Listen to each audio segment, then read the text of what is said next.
Welcome to Ian Cinema, your destination for endless entertainment and unforgettable movie moments. Discover exciting films, inspiring stories, and cinematic journeys across every genre. Whether you love action, drama, thrillers, or timeless favorites, there's always something waiting for you here. Sit back, enjoy the experience, and let Ian Cinema bring the magic of movies to your screen. Mission Impossible 2. Stylized on screen as Mission Impossible 2 and commonly abbreviated as MI2, is a 2000 action spy film directed by John Woo, written by Robert Towne, and produced by and starring Tom Cruise. It serves as a standalone sequel to Mission Impossible 1996, and is the second installment in the Mission Impossible film series. The film also features Chris Scott, Thandai Newton, Richard Roxburgh, John Polson, Brendan Gleeson, Ray Daringer, Beta 3/4 side, and Ving Rhames. The story follows IMF agent Ethan Hunt, Tom Cruise, who teams up with skilled professional thief Nia Nordhoff Hall, Thandai Newton, to recover a deadly genetically engineered virus known as Chimera. The virus has fallen into the hands of rogue IMF agent Sean Ambrose, Chris Scott, who was once romantically involved with Nia. As Ambrose plots to profit from the virus and its antidote, Ethan must race against time to stop a global catastrophe. Mission Impossible 2 was released in U.S. theaters by Paramount Pictures on May 24, 2000. It earned more than $546 million worldwide, making it the highest-grossing film of the year. Although the movie received mixed reviews from critics, its stylish action sequences, thrilling stunts, and John Woo's signature direction were widely praised, while the story and character development received more criticism. The franchise continued with Mission Impossible 3, which was released in 2006. The film opens in Sydney, where renowned biogenetics scientist Dr. Vladimir Nikolaevich secretly contacts the Impossible Mission Force, IMF, requesting to meet Ethan Hunt under his cover identity. Dmitry Nikolaevich warns that his employer, Biosite Pharmaceuticals, has forced him to create a deadly biological weapon called the Chimera virus in order to profit from its antidote, Bellerophon. Fearing the virus could fall into the wrong hands, Nikolaevich injects himself with Chimera while carrying the Bellerophon antidote in a secure case, during a flight to Atlanta. However, rogue IMF agent Sean Ambrose impersonates Dmitry and deceives the scientist. After releasing sleeping gas that incapacitates everyone on board, Ambrose murders Nikolaevich, steals the Bellerophon sample, and escapes by parachute moments before the aircraft crashes into the Rocky Mountains. Meanwhile, in Seville, IMF director Swanbeck briefs Ethan Hunt on Ambrose's betrayal. He assigns Ethan the critical mission of recovering both the Chimera virus and the Bellerophon antidote before Ambrose can carry out his dangerous plan. To get close to the rogue agent, Ethan is instructed to recruit Nia Nordhoff Hall, Ambrose's former lover, whose connection to him could prove vital to the mission. Ethan Hunt recruits Nia Nordhoff Hall, a skilled professional thief and the former girlfriend of Sean Ambrose. Although Nia is reluctant to get involved, Ethan persuades her to help by tracking Ambrose to Sydney using a small injectable tracking device. In Sydney, Ethan reunites with his trusted teammate as a computer hacker Luther Stickle and helicopter pilot Billy Baird. While Nia pretends to rekindle her romance with Ambrose, he blackmails Biosite CEO John C. McCloy into cooperating by showing him footage of Dr. Nikolaevich being infected with the deadly Chimera virus. Nia secretly passes the video to Ethan on a memory card, revealing a crucial detail: Chimera remains dormant for 20 hours after infection. During this brief window, the antidote, Bellerophon, is the only effective cure. Ethan's team kidnaps McCloy and discovers that Ambrose possesses the only remaining Bellerophon samples recovered from Nikorovic. However, Ambrose still lacks the virus itself because Nikorovic injected the last sample into his own body before dying. Determined to stop Ambrose, Ethan infiltrates Biosite headquarters and destroys 2 stored samples of the Chimera virus. His mission is interrupted when Ambrose's men ambush him after uncovering Niall's betrayal. With both sides at a standstill, Ambrose orders Niall to retrieve the final virus sample. Instead, she injects herself with Chimera, preventing Ambrose from using it as a weapon. Desperate, she begs Ethan to kill her and eliminate the virus forever, but Ethan refuses.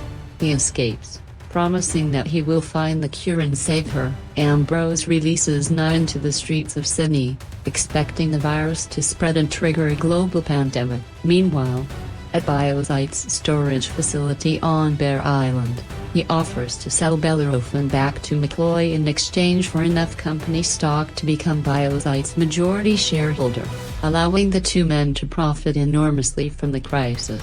Ethan infiltrates the island facility and battles Ambrose's ruthless lieutenant, Hugh Stamp.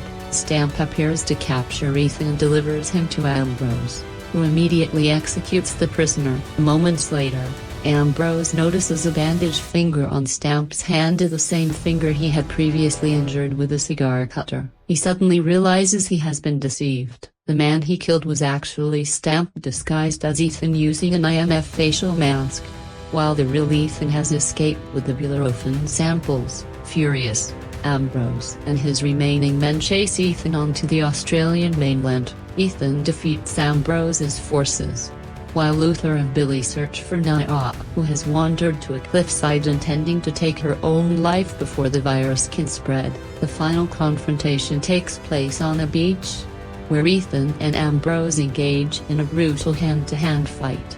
Ethan ultimately kills Ambrose and hands the Bellerophon antidote to Luther, who arrives just in time to inject Niall and save her life. As a reward for her cooperation, the Impossible Missions Force clears Niall's criminal record. With the mission complete and the world safe once again, Ethan and Niall begin a well-earned vacation together in Sydney. Behind-the-scenes screenwriter William Goldman revealed that he was the first writer hired for Mission Impossible 2. According to Goldman, the only major element from his draft that remained in the finished film was the climactic rock climbing sequence.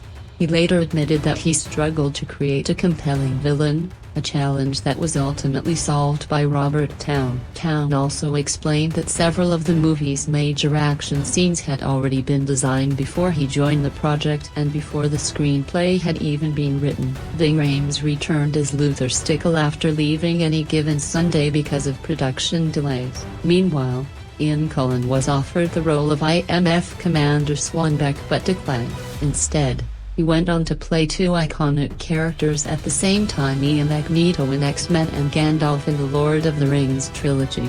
Thandai Newton chose to play Niall Nordhoff Hall instead of accepting the role of Alex Munday in Charlie's Angels. Tom Cruise also hoped to bring back Jack Harmon, who had died in the first Mission Impossible film, but the idea was abandoned because neither Cruise nor director John Woo could find a believable explanation for the character's survival.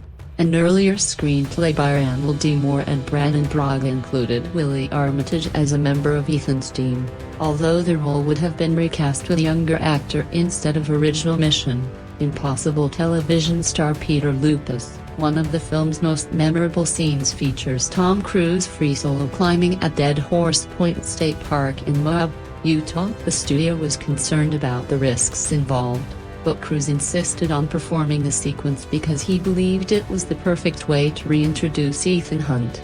Although there was no safety net beneath him, he wore a concealed harness attached to a thin safety wire. During filming, he tore a shoulder muscle while jumping between sections of the cliff.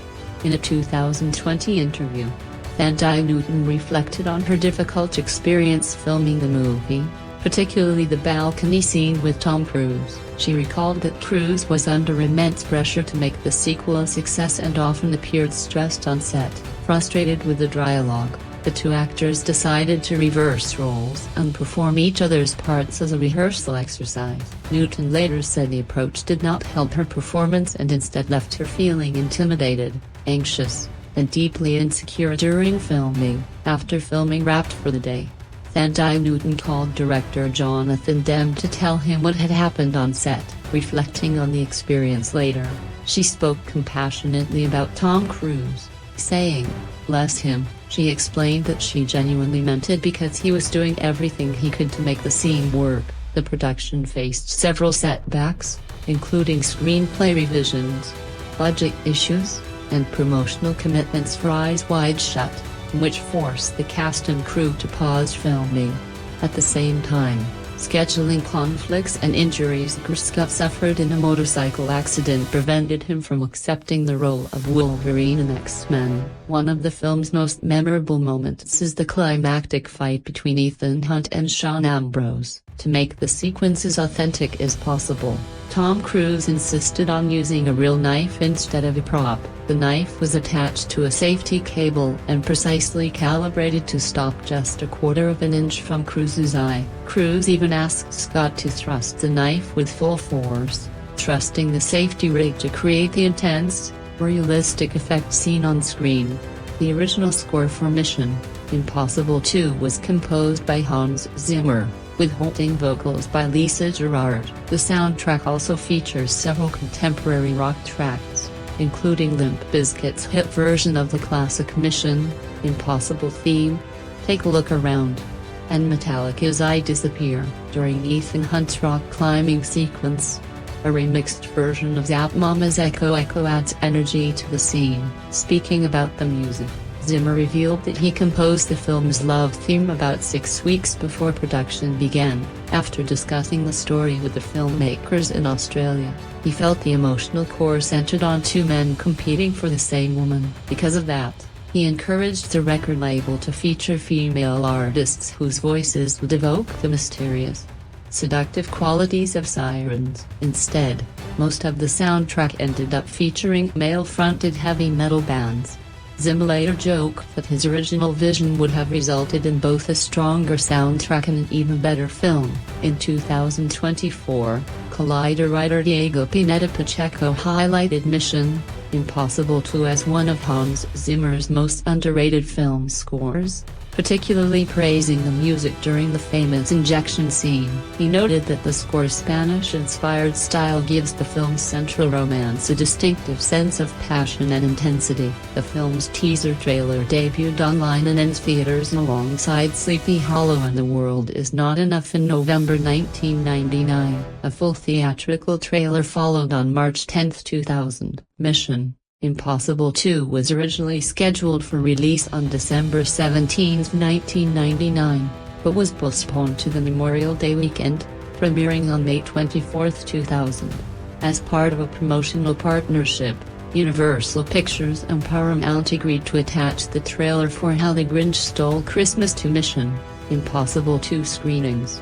While one of Paramount's trailers was shown before Nutty Professor 2, The Cruise, Warner Brothers also arranged for the trailer of The Perfect Storm to play before screenings of the film. The movie was released on VHS and DVD on November 7, 2000, followed by a rare Japanese Laserdisc edition on April 3, 2001. A planned North American Laserdisc release was ultimately cancelled as the format was nearing the end of its commercial life. The DVD edition included a wide range of bonus features, such as an audio commentary, behind-the-scenes footage, feature-length documentaries, Metallica's I Disappear music video, the MTV Movie TV Awards parody Mission Improbable, an alternate opening title sequence, DVD-ROM content, and several other special features. The home video release was an immediate success. In its first week, Mission Impossible 2 debuted at the top of the DVD sales chart, outperforming Titan AE, The Patriot, U-571, and Frequency. By the end of 2000, the film had generated approximately $86 million in home video sales. It also ranked as the fourth highest-grossing DVD rental of the year, behind The Sixth Sense, The Green Mile, and Gladiator. earning an additional $7.6 million in rental revenue. A Blu-ray edition of Mission: Impossible 2 was released on June 3, 2008, followed by an Ultra HD Blu-ray edition on June 26, 2018. At the box office, Mission: Impossible 2 opened with an impressive $12.5 million on its first day, making it the fourth highest Wednesday opening at the time, behind Men in Black, Independence Day, and Star Wars: Episode I: The Phantom Menace. Released in 3,653 theaters, it set a new record for the widest release of any film, surpassing Scream 3. The record stood until Harry Potter and the Sorcerer's Stone broke it the following year. During its opening weekend, the film earned $57.8 million, overtaking Toy Story 2 to claim the third biggest opening weekend ever at the time, trailing only The Lost World, Jurassic Park and Star Wars: Episode I: The Phantom Menace. It also surpassed the original Mission: Impossible, setting a new record for the highest opening weekend for a film based on a television series, while also becoming Paramount Pictures' biggest opening weekend release up to that point. The film also dethroned Austin Powers, The Spy Who Shagged Me, for the largest opening weekend ever achieved by a spy film. That record remained intact until Austin Powers in Goldmember was released in 2002. Meanwhile, its record for the biggest opening weekend by a TV series adaptation lasted for 7 years before The Simpsons movie surpassed it in 2007. For Tom Cruise, Mission: Impossible 2 marked the biggest opening weekend of his career, a record that stood until War of the Worlds arrived in 2005. During its first 6 days in theaters, the film generated $91.8 million, making it the second largest Memorial Day opening at the time behind The Lost World, Jurassic Park. Within just 8 days, it crossed the $100 million mark, becoming the third film released in 2000 to achieve that milestone after Aaron Brockovich and Gladiator, while also ranking among the fastest films ever to reach that figure. The movie debuted at number 1 at the US box office, outperforming Dinosaur, Shanghai Noon, Gladiator, and Road Trip. In its second weekend, it earned another $27 million, comfortably staying ahead of Big Mama's House. It remained at the top of the box office for 2 consecutive weekends before being overtaken by Gone in 60 Seconds. It was also the last film to hold the number 1 position for multiple weekends until Hollow Man accomplished the feat later that summer. By its third weekend, Mission: Impossible 2 had become the highest-grossing domestic release of 2000, surpassing Gladiator. It held that title until December, when How the Grinch Stole Christmas claimed the top spot. Internationally, the film began rolling out on June 1, 2000, and enjoyed remarkable success worldwide. It debuted at number 1 in Australia, beating Gladiator in 28 days, with a 4-day opening of approximately $6.4 million from 366 screens, a record for United International Pictures. It stayed at the top of the Australian box office for 3 consecutive weekends before being replaced by Me, Myself, Irene. Japan proved to be one of the film's strongest markets. It recorded the country's second-largest opening ever at the time, behind Star Wars: Episode I: The Phantom Menace, earning around $13.6 million from 356 screens. The film surpassed $50 million in just over 3 weeks and eventually finished its Japanese run with an outstanding $94 million. The film also posted the third biggest opening in Spain with $2.9 million and performed strongly across Europe. In the United Kingdom, it opened at number 1 with approximately £4.1 million, beating Chicken Run. Although it slipped to second place during its second weekend after Chicken Run reclaimed the top position, it still earned another £2.5 million, finishing ahead of The Patriot and Thomas and the Magic Railroad. Germany delivered the country's biggest July opening at the time with a 4-day total of $7.9 million, while the film also set opening weekend records in Austria with $1.3 million and in Russia with approximately $300,000. The Austrian debut even surpassed the previous all-time opening record held by Men in Black, By the end of its theatrical run, Mission: Impossible 2 had earned $215.4 million in the United States and Canada, along with $330.9 million from international markets, bringing its worldwide total to approximately $546.4 million. It finished as the highest-grossing film of 2000 worldwide and became the third highest-grossing film domestically that year, behind How the Grinch Stole Christmas and Castaway. It also became director John Woo's highest-grossing film, surpassing Face Off, and remained the highest-grossing entry in the Mission: Impossible franchise until Mission: Impossible A Ghost Protocol was released in 2011. Critical reception was mixed. On Rotten Tomatoes, the film holds a 58% approval rating based on 208 reviews, with an average score of 5.9 out of 10. The site's critical consensus states, "Your cranium may crave more substance, but your eyes will feast on the amazing action sequences." On Metacritic, the film received a score of 59 out of 100 based on 40 critics, indicating mixed or average reviews. CinemaScore audiences awarded it a grade of B, slightly lower than the B+ received by the original film. Roger Ebert of the Chicago Sun-Times gave the movie 3 out of 4 stars, praising its stylish action and writing.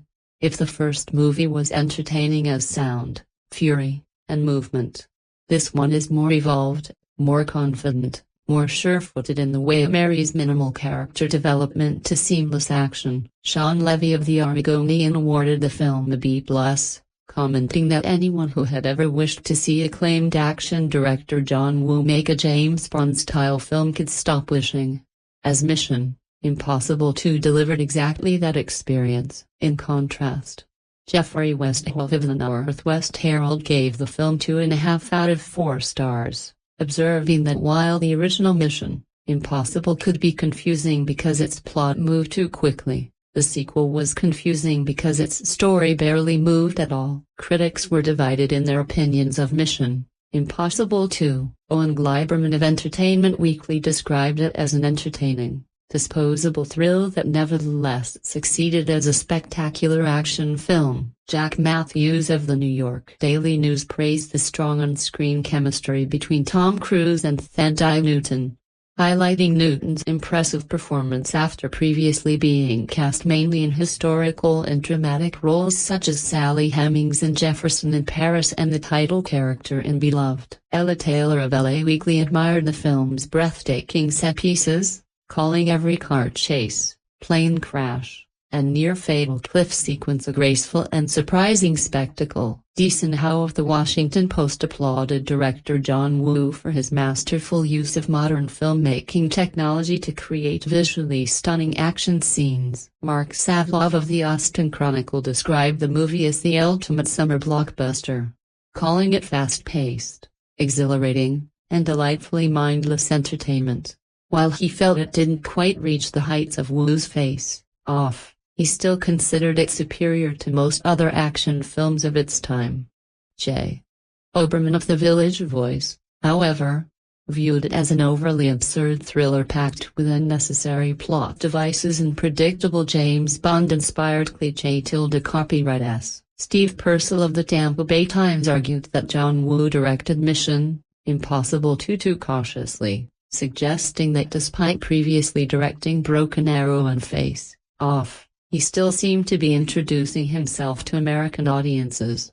Dennis Harvey of Variety criticized the film as an even emptier spectacle than its predecessor, claiming it relied heavily on flashy visuals while offering very little substance.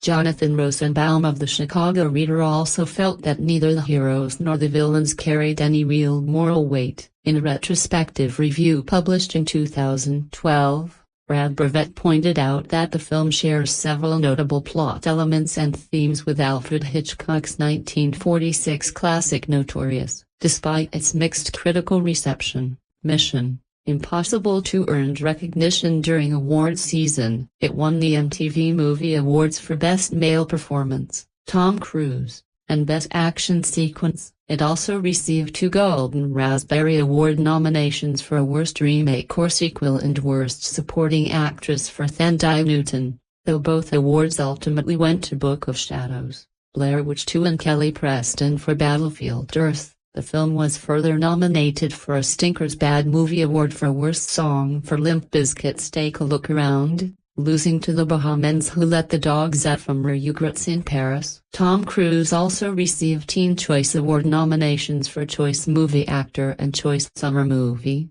but lost to Freddie Prinze Jr., Down to You, and Jim Carrey, Me, Myself Irene. Additionally, the film earned 4 Golden Satellite Award nominations for Best Cinematography, Best Editing, Best Sound, and Best Visual Effects. The story follows IMF super agent Ethan Hunt, who can't even enjoy a peaceful rock climbing vacation before being called back into action. His latest impossible mission sends him after Sean Ambrose, a former IMF agent who has turned rogue. Ambrose plans to unleash a deadly virus across the world while controlling the only antidote, allowing him to profit from the resulting global crisis. To get close to Ambrose, Ethan recruits Nia Nordhoff-Hall, a highly skilled professional thief and Ambrose's former girlfriend. As Ethan spends more time with her, he develops genuine feelings, making it increasingly difficult to send her into such a dangerous undercover operation. The film delivers exactly what audiences expect from a blockbuster action-adventure: breathtaking chases, explosive action sequences, exotic locations, high-speed sports cars, daring stunts, and spectacular set pieces.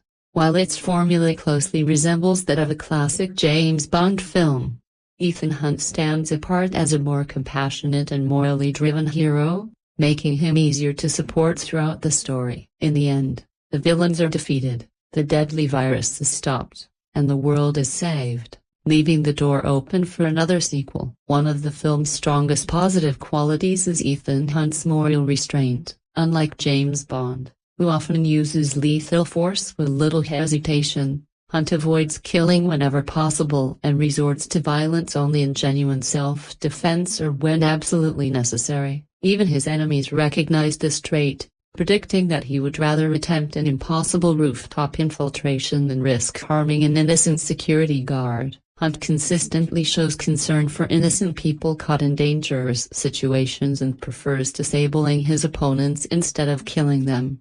Although several intense gunfights force him to use deadly force, he repeatedly demonstrates compassion and self-control. His willingness to risk his own life to protect Nia further highlights his courage and selfless nature. The film contains a few moments of spiritual imagery. During a Spanish festival, locals carry a large crucifix through the streets, prompting a brief conversation about the tradition of honoring saints by setting their statues on fire. The movie also includes some suggestive content.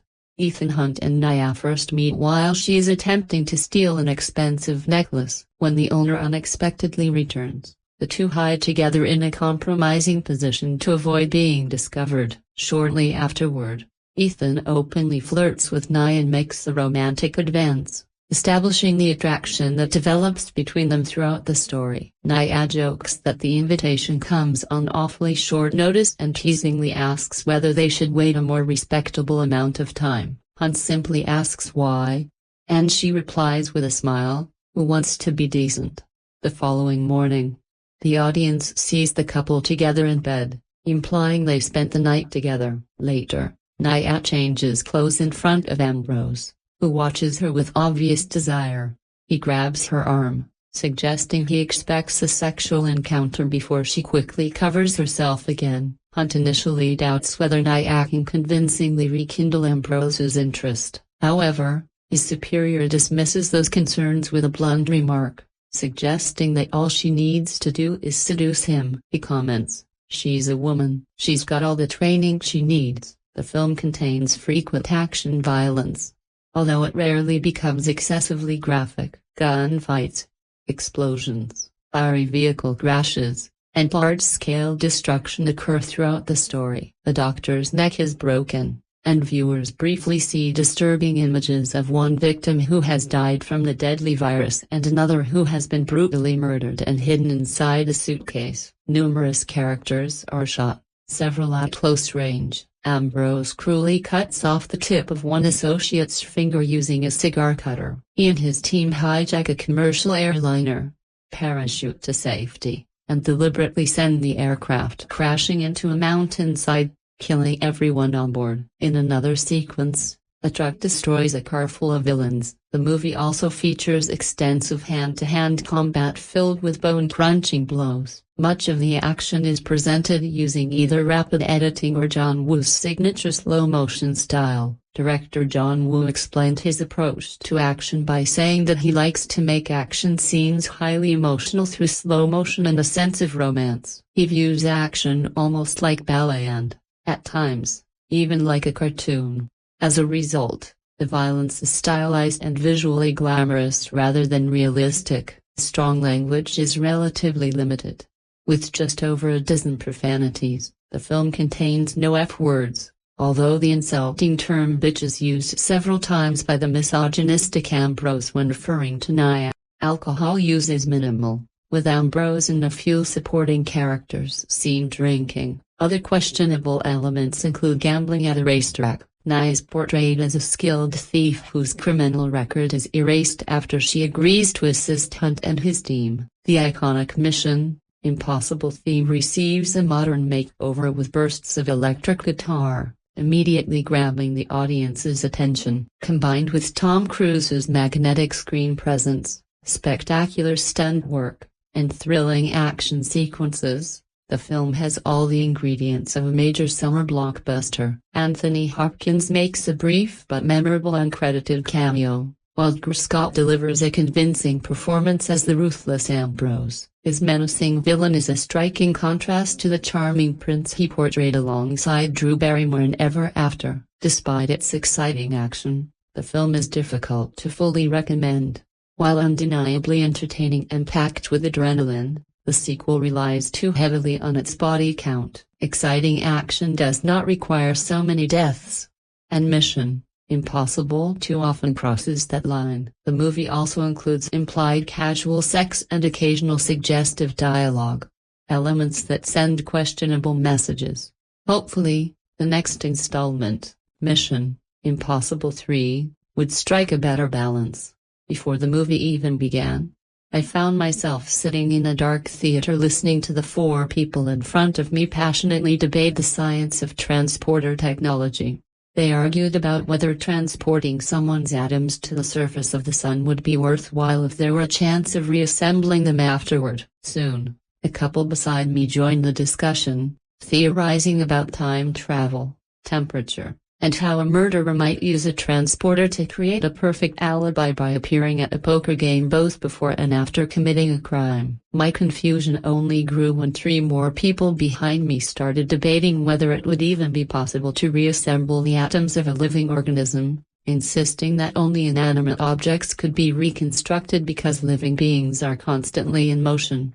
I stayed perfectly still, wondering where I was and why I suddenly seemed to be surrounded by Star Trek fans. Then I remembered who had written the movie, and everything made a little more sense. Get the biggest bucket of popcorn you can find, sit back, buckle up, stay quiet, and enjoy the ride. The action is spectacular. The motorcycle chase alone is absolutely jaw-dropping, pushing the limits of what anyone could believe a motorcycle is capable of doing. John Woo's trademark visual style is on full display, and longtime fans will recognize many of his classic filmmaking touches, although one notable signature element is surprisingly absent. The story itself is fairly weak, and the romance never feels convincing. Although the idea of love at first sight can be believable, Tom Cruise and Thandai Newton simply lack the chemistry needed to make their relationship truly compelling. As with previous entries in the series, the elaborate face mask disguises also become increasingly confusing,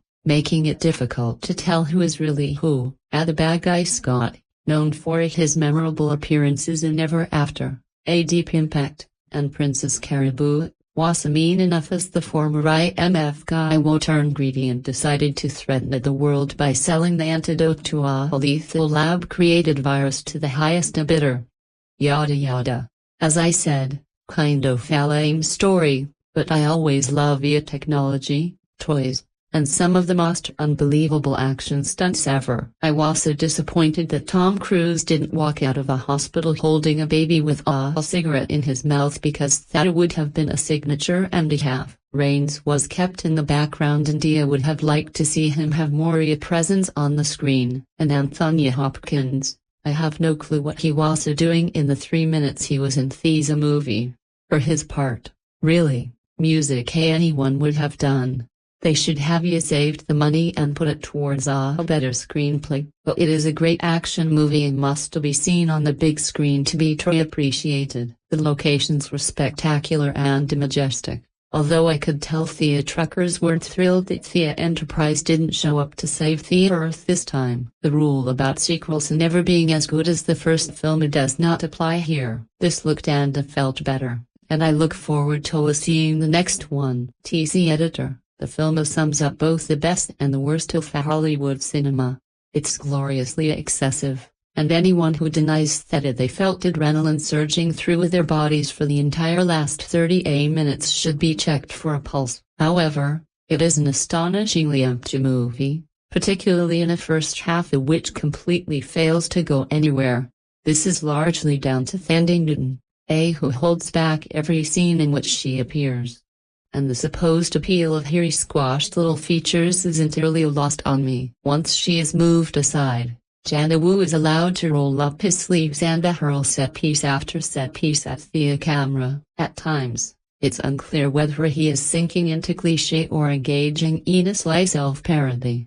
The plot sucks, there's no other word for it, and I can't help but feel nostalgic for the days when Wu made films which had a little more indie music, any emotional content. Still, if you are not looking for that sort of thing, this is entirely fine.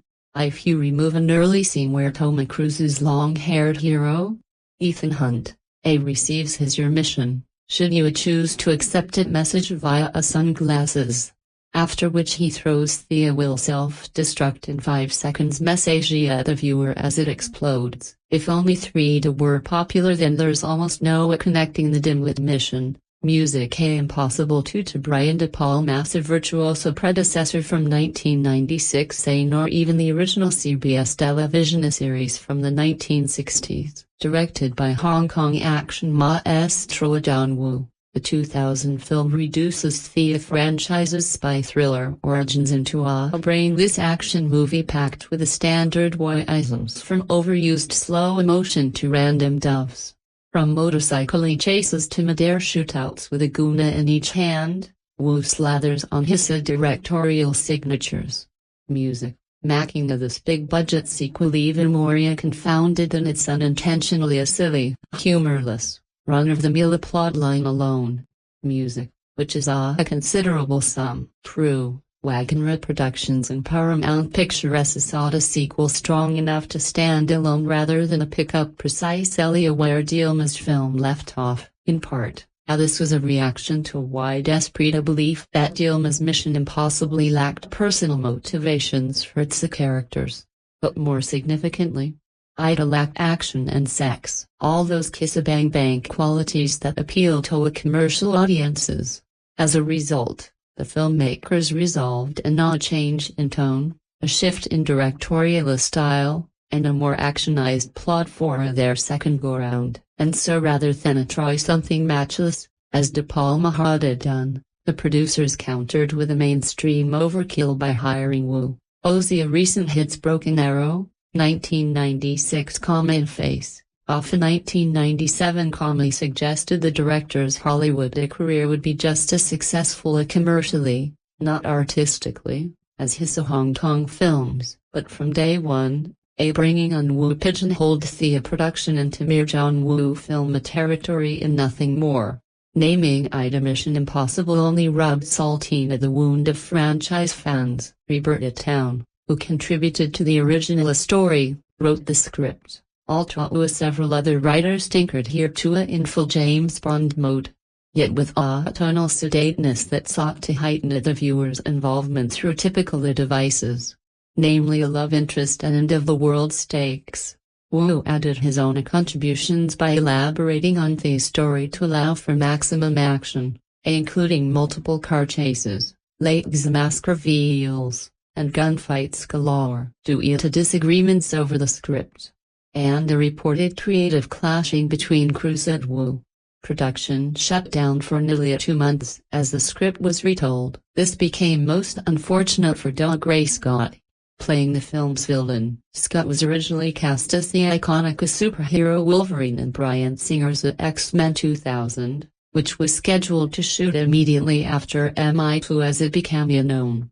Because of the delay, Scott was forced to bow out and Hugh Jackman took over as Wolverine. Note: there's probably not a date that goes by that Scott doesn't regret assigning to this movie. Instead of Jackman's hugely successful career and several X-Men sequels, Scott has been reduced to deal like Hitman 2007 and the second direct-to-video sequel of Death Race. The story opens with Ethan Hunt climbing a ridge on his vacation, and his high-forward climbing skills will become a permanent fixture throughout the movie. Despite his best attempt to hide, his IMF superior, Anthony Hopkins, uncredited, finds Hunt and orders him to Spain, where he's to recruit a professional thief Thandie Newton, pouting through her performance, to aid and investigate her ex-boyfriend, former IMF agent Sean Ambrose. Scott, located in Sydney, Australia, Ambrose has arranged a scam with a pharmaceutical company man, Brendan Gleeson, wasted in a one-note role to unleash a deadly virus on the public, after which they'll make the ready-to-go vaccine available for purchase and earn millions. Of course, before Naya's seduction duties begin, she has just enough time to fly for Hunt, making the whole ordeal disagreeable for both. But if audiences took issue with their underestimation of Cruise's role from Mission Impossible, the sequel makes the original's Ethan Hunt look multi-dimensional in comparison. Cruise's seriousness is never lightened by the actor's natural energy or charm, as it had done in the first one. His orange stand is most of his acting. Worse, Cruise's sexual chemistry with Newton is almost non-existent. He shared more playful scenes and a cleverly flirtatious dialogue with Vanessa Redgrave in Dilma's film. Also, the plot drags on. Hunt's IMF pals Luther Stickle, Ving Rhames, and Aussie comic relief pilot Billy Bird, John Polson, because Steve Irwin wasn't available, case Ambrose. A heist-like mission to destroy the deadly virus fails, and Ambrose catches on quickly to Naya's double-cross, to get the jump on only another and propel a number of convoluted plot twists. They engage in latex mask games with Ambrose wearing a Hunt mask and vice versa to confuse the barrage of hired goons. Shootouts commence. Naya injects herself with the virus to protect the world, giving Hunt only 20 hours to save her. A digital countdown reminds us how last-minute Hunt's inevitable rescue will be. More shootouts, more rubber masks, grenades are tossed. Hunt has the option of a red motorcycle or a black one. He chooses a black, but only after putting on his shades and leather coat. Now he's a biker. Then there's some fire and Tom Cruise rides his black motorcycle through it. In the finale, we learn the IMF apparently teaches its agents that in a motorcycle fight, you should ride your head down against your opponent, and they know when you're close enough. Jump off the bike and collide with your enemy midair. Hunt and Ambrose do just that. After some extended hand-to-hand combat on a beach, Hunt defeats Ambrose with a series of kicks, and Naya is rescued only to become another in a long line of forgotten Bond girls. Indeed, the plot borrows elements from Bond movies, specifically GoldenEye, 1995, but also from Hitchcock's Notorious, 1946, and Sam Raimi's Darkman, 1990. Ambrose serves as an equivalent to Sean Bean's former agent gone from GoldenEye. Both megalomaniacal characters make you wonder how they ever passed a physics exam in there. respective top-secret agencies. There's also an early scene where Hunter and Nia follow a flirtatious car razzia with sex. Another cue taken from Goldeneye, pilfering from Notorious. The Bloda finds Hunt placing his lover Nia into the enemy's bed just as FBI agent Cary Grant placed his lover-turned-Matahaya into Claude Rains' Nazi arms in a Hitchcock's film. And for Darkman, a film about a scarred Liam Neeson generating masks to infiltrate his enemies. MI2 uses a scene from Recipe almost verbatim. Our screaming hero enters the room, the bad guys shoot him and then they remove his mask to reveal one of their own underneath the mask, his mouth taped shut. Wu also borrows from his own work. Everything from Hard Boiled in 1992 to Hard Target. Music, 1993. Also every movie he's made where doves flutter across the screen. Which I see several. What the hell do flapping doves have to do with anything? Not much. And yet they appear. Wishy-washy editing and redundant flashbacks remind us of plot points we haven't yet forgotten. And within minutes of the movie start, the Staley mood becomes unintentionally funny to the degree that this film feels like a parody of Wu movies.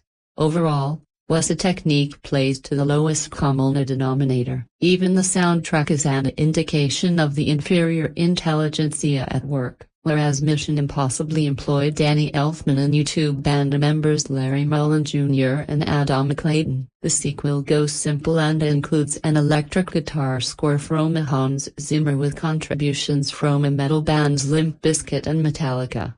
Between the original and the sequel, musically, it's like comparing composer Philip Glass to the hairband Poison. If you need further proof of this film's dullness, look at the poster. It shows a Cruise running, gun in hand, with a massive ball of fire behind him. We know was the last time a fireball sold anything? As it turns out, the answer lies to the year 2000 with the release of MI2. Which grossed $57 million on opening weekend and $215 million in its full North American run. At the very least, was film, even more poorly received by critics than its predecessor, booted justifiably this time. Grossed enough money to promise a third entry for the franchise. It's an uncharacteristic chapter best skipped and altogether forgotten. Wu's self-indulgence spoils the most scenes. His directorial signature as a failing to blend with the material in the way that De Palma's Lick Control enhanced his spy thriller scenario, and yet every tool in Dielma's considerably bag of tricks couldn't make these a derivative screen story worth the 123-minute runtime. Nothing about the movie works, and even less is worth remembering. Mission Impossible 2 is a 2000 action spy film directed by John Woo and starring Tom Cruise and Thandie Newton. It is the second and the weakest entry in the franchise. The plot is just awful. It is non-existent almost and always typical and cliched. This is such a different film from the original and definitely for the worse.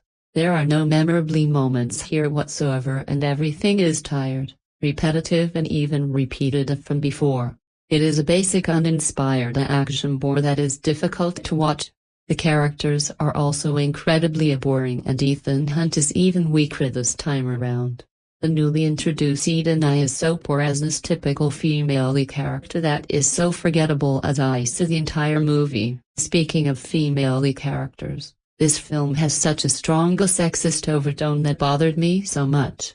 There are so many lines here that are targeted at women and all are angry, sexist, and so incredibly prejudiced and just awful to listen to.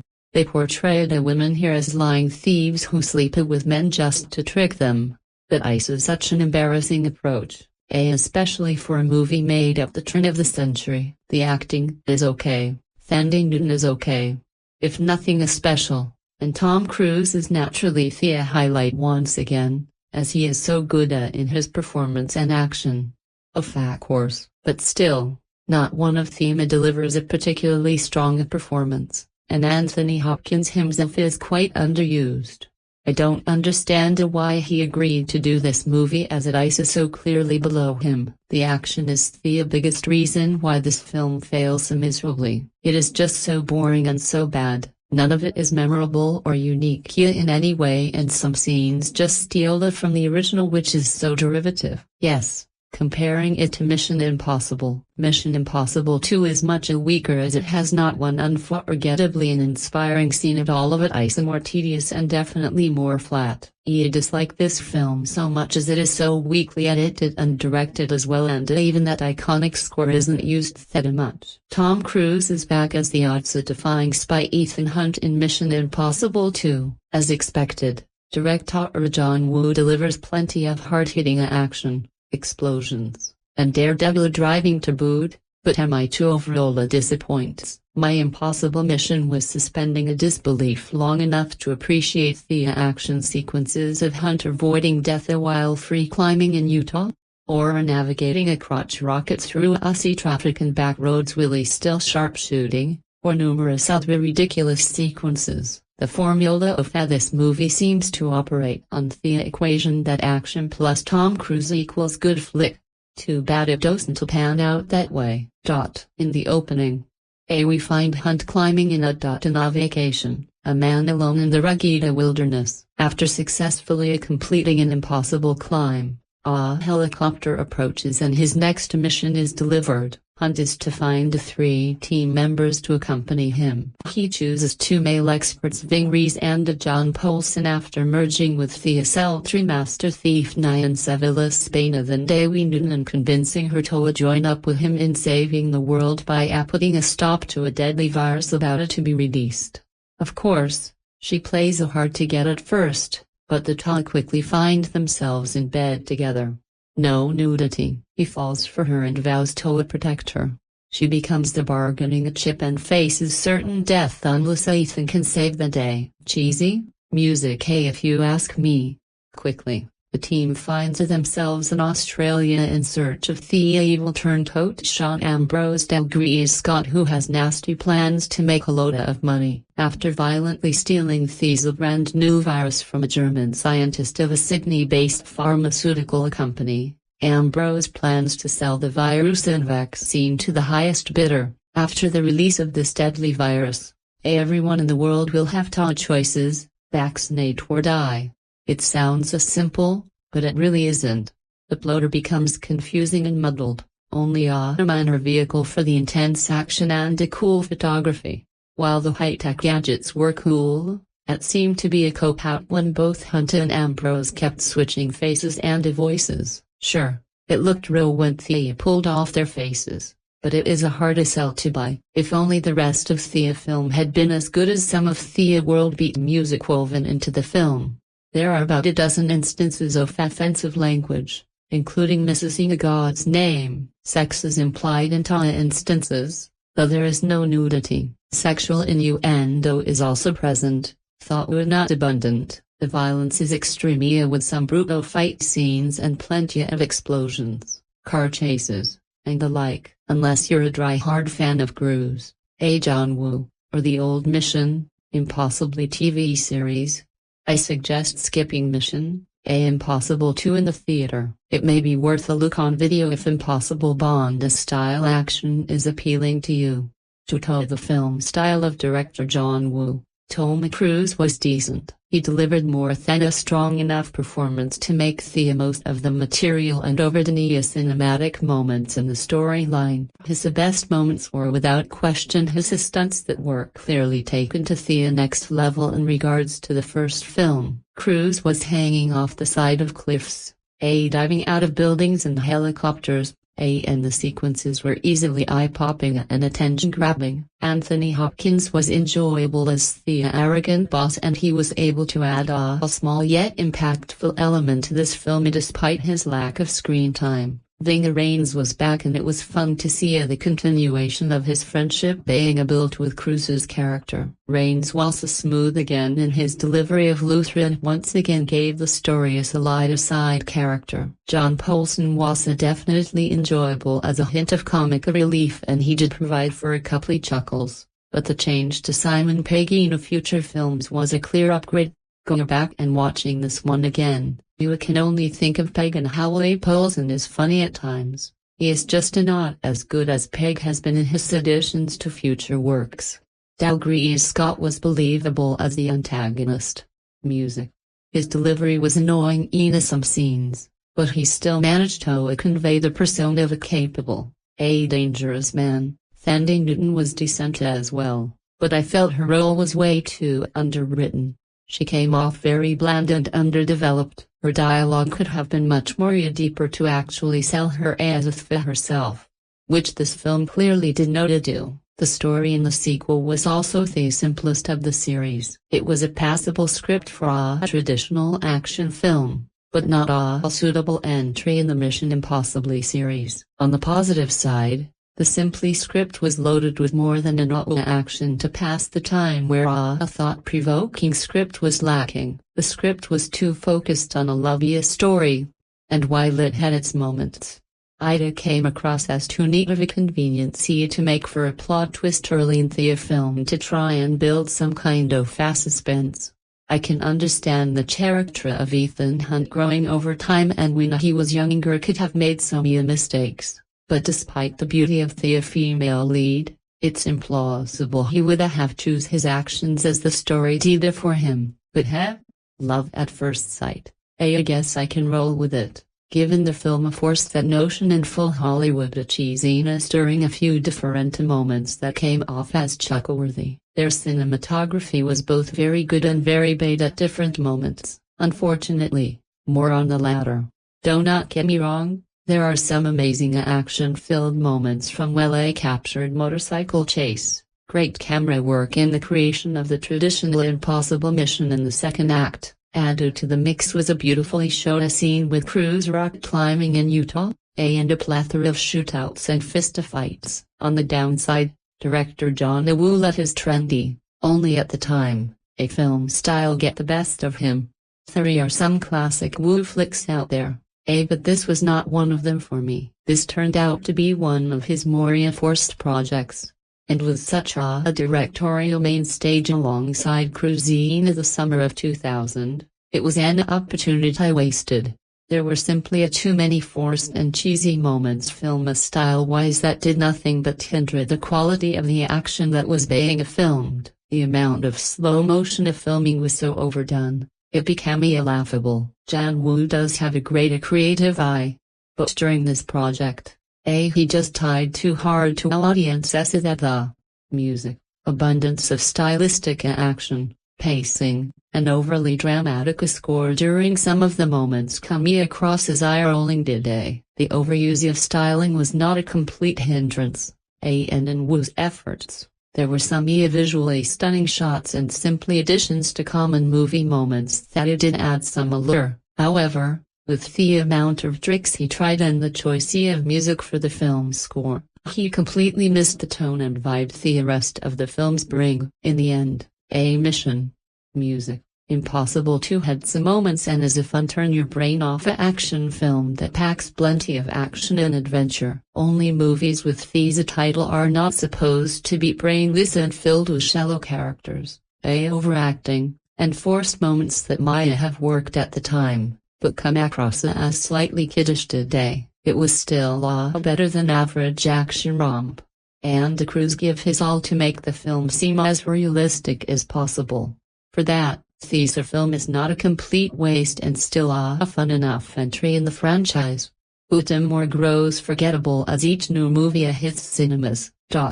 Every week this summer, we'll be taking an historical tour of the Hollywood blockbuster by examining an older film that is in some way a spiritual precursor to one of the weekend's wide releases. This week, Mission Impossible Rogue Nation continues the unexpected late flowering of a TV-derived spy franchise and its best self. And now, may I present the worst self? There's nothing new in the observation that anybody with an interest in the matter already made between 1993's Hard Target and 2003's A Paycheck for an Unqualified Genius of an action movie director with two different candidates for best action film ever made in his career in the form of the killer and hard-boiled who surely could not put a single foot right during his layover in Hollywood. Out of his 6 American features, the absolute best is surely 1997's Face, off, and even that a film is closer to good enough than multi-genre classic, we can't just blame the language barrier. Even the most culturally non-specific elements of action filmmaking are deeply compromised. I bring this up in a connection to Mission Impossible 2 from the summer of 2000.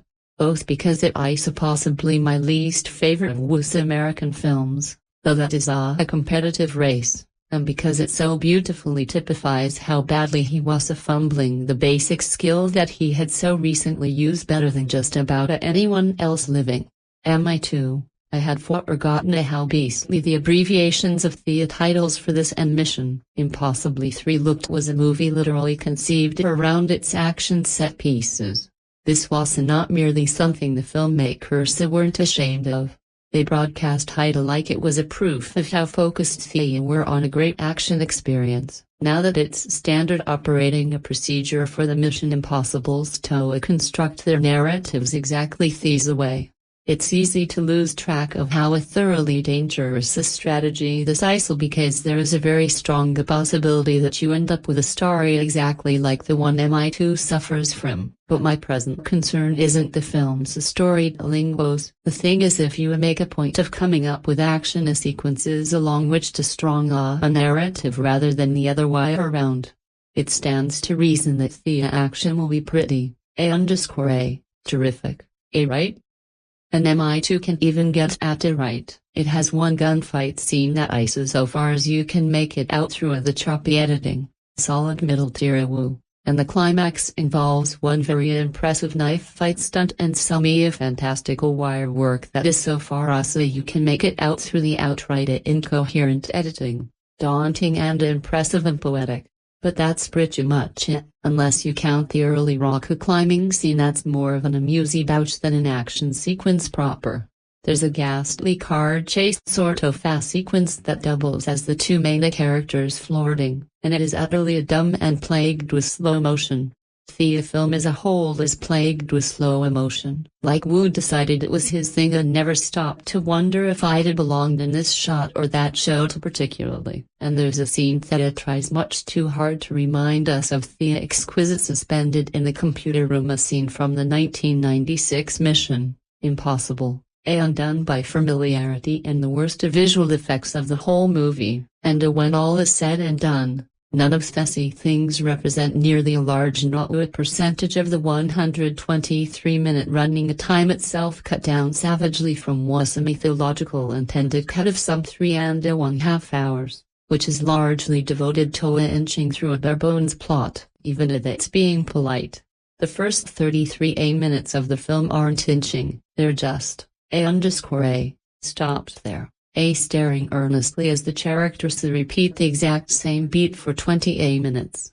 The plot this time: Russian scientist drive Vladimir Nikolaevich Raid Servazai has a cutesy named Boyapin Chimera, and it's even more cutesy Kurbelarin, and he's taking them to the United States in the impossible missions, owing it to his trust and friendship with Agent Ethan Hunt. Tom Cruise, unfortunately ex-IMF agent Sean Ambrose Dougray, is cut wearing an Ethan mask and a little electronic patch that allows him to speak in Ethan's voice, confronts Horvich on a plane and steals the chemicals before forcing the plane to a crash.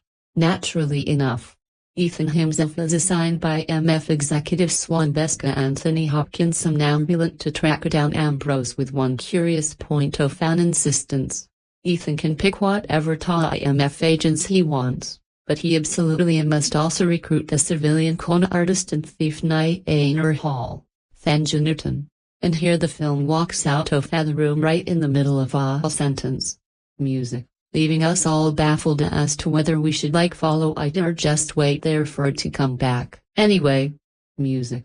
It is pure cinematic at death as we watch in what feels like real time for the days that it takes Ethan to persuade Naya, whose specialist skill, it turns out, is not thievery, but being Ambrose's ex-girlfriend, which easily makes this the most condescending of all the female roles in this enormously sausage-fisty franchise to join his team. At a certain point, that a highly elaborate car flirtation happens to augment the implausibly fast and a thorough physical flirtation Thea already launched into, and it is hard to completely hate it because of how elaborately and well executed it is. But it's also hard to love it because it is the silliest goddamn thing. Eventually, as the movie starts to move again, thought not with any particular urgency.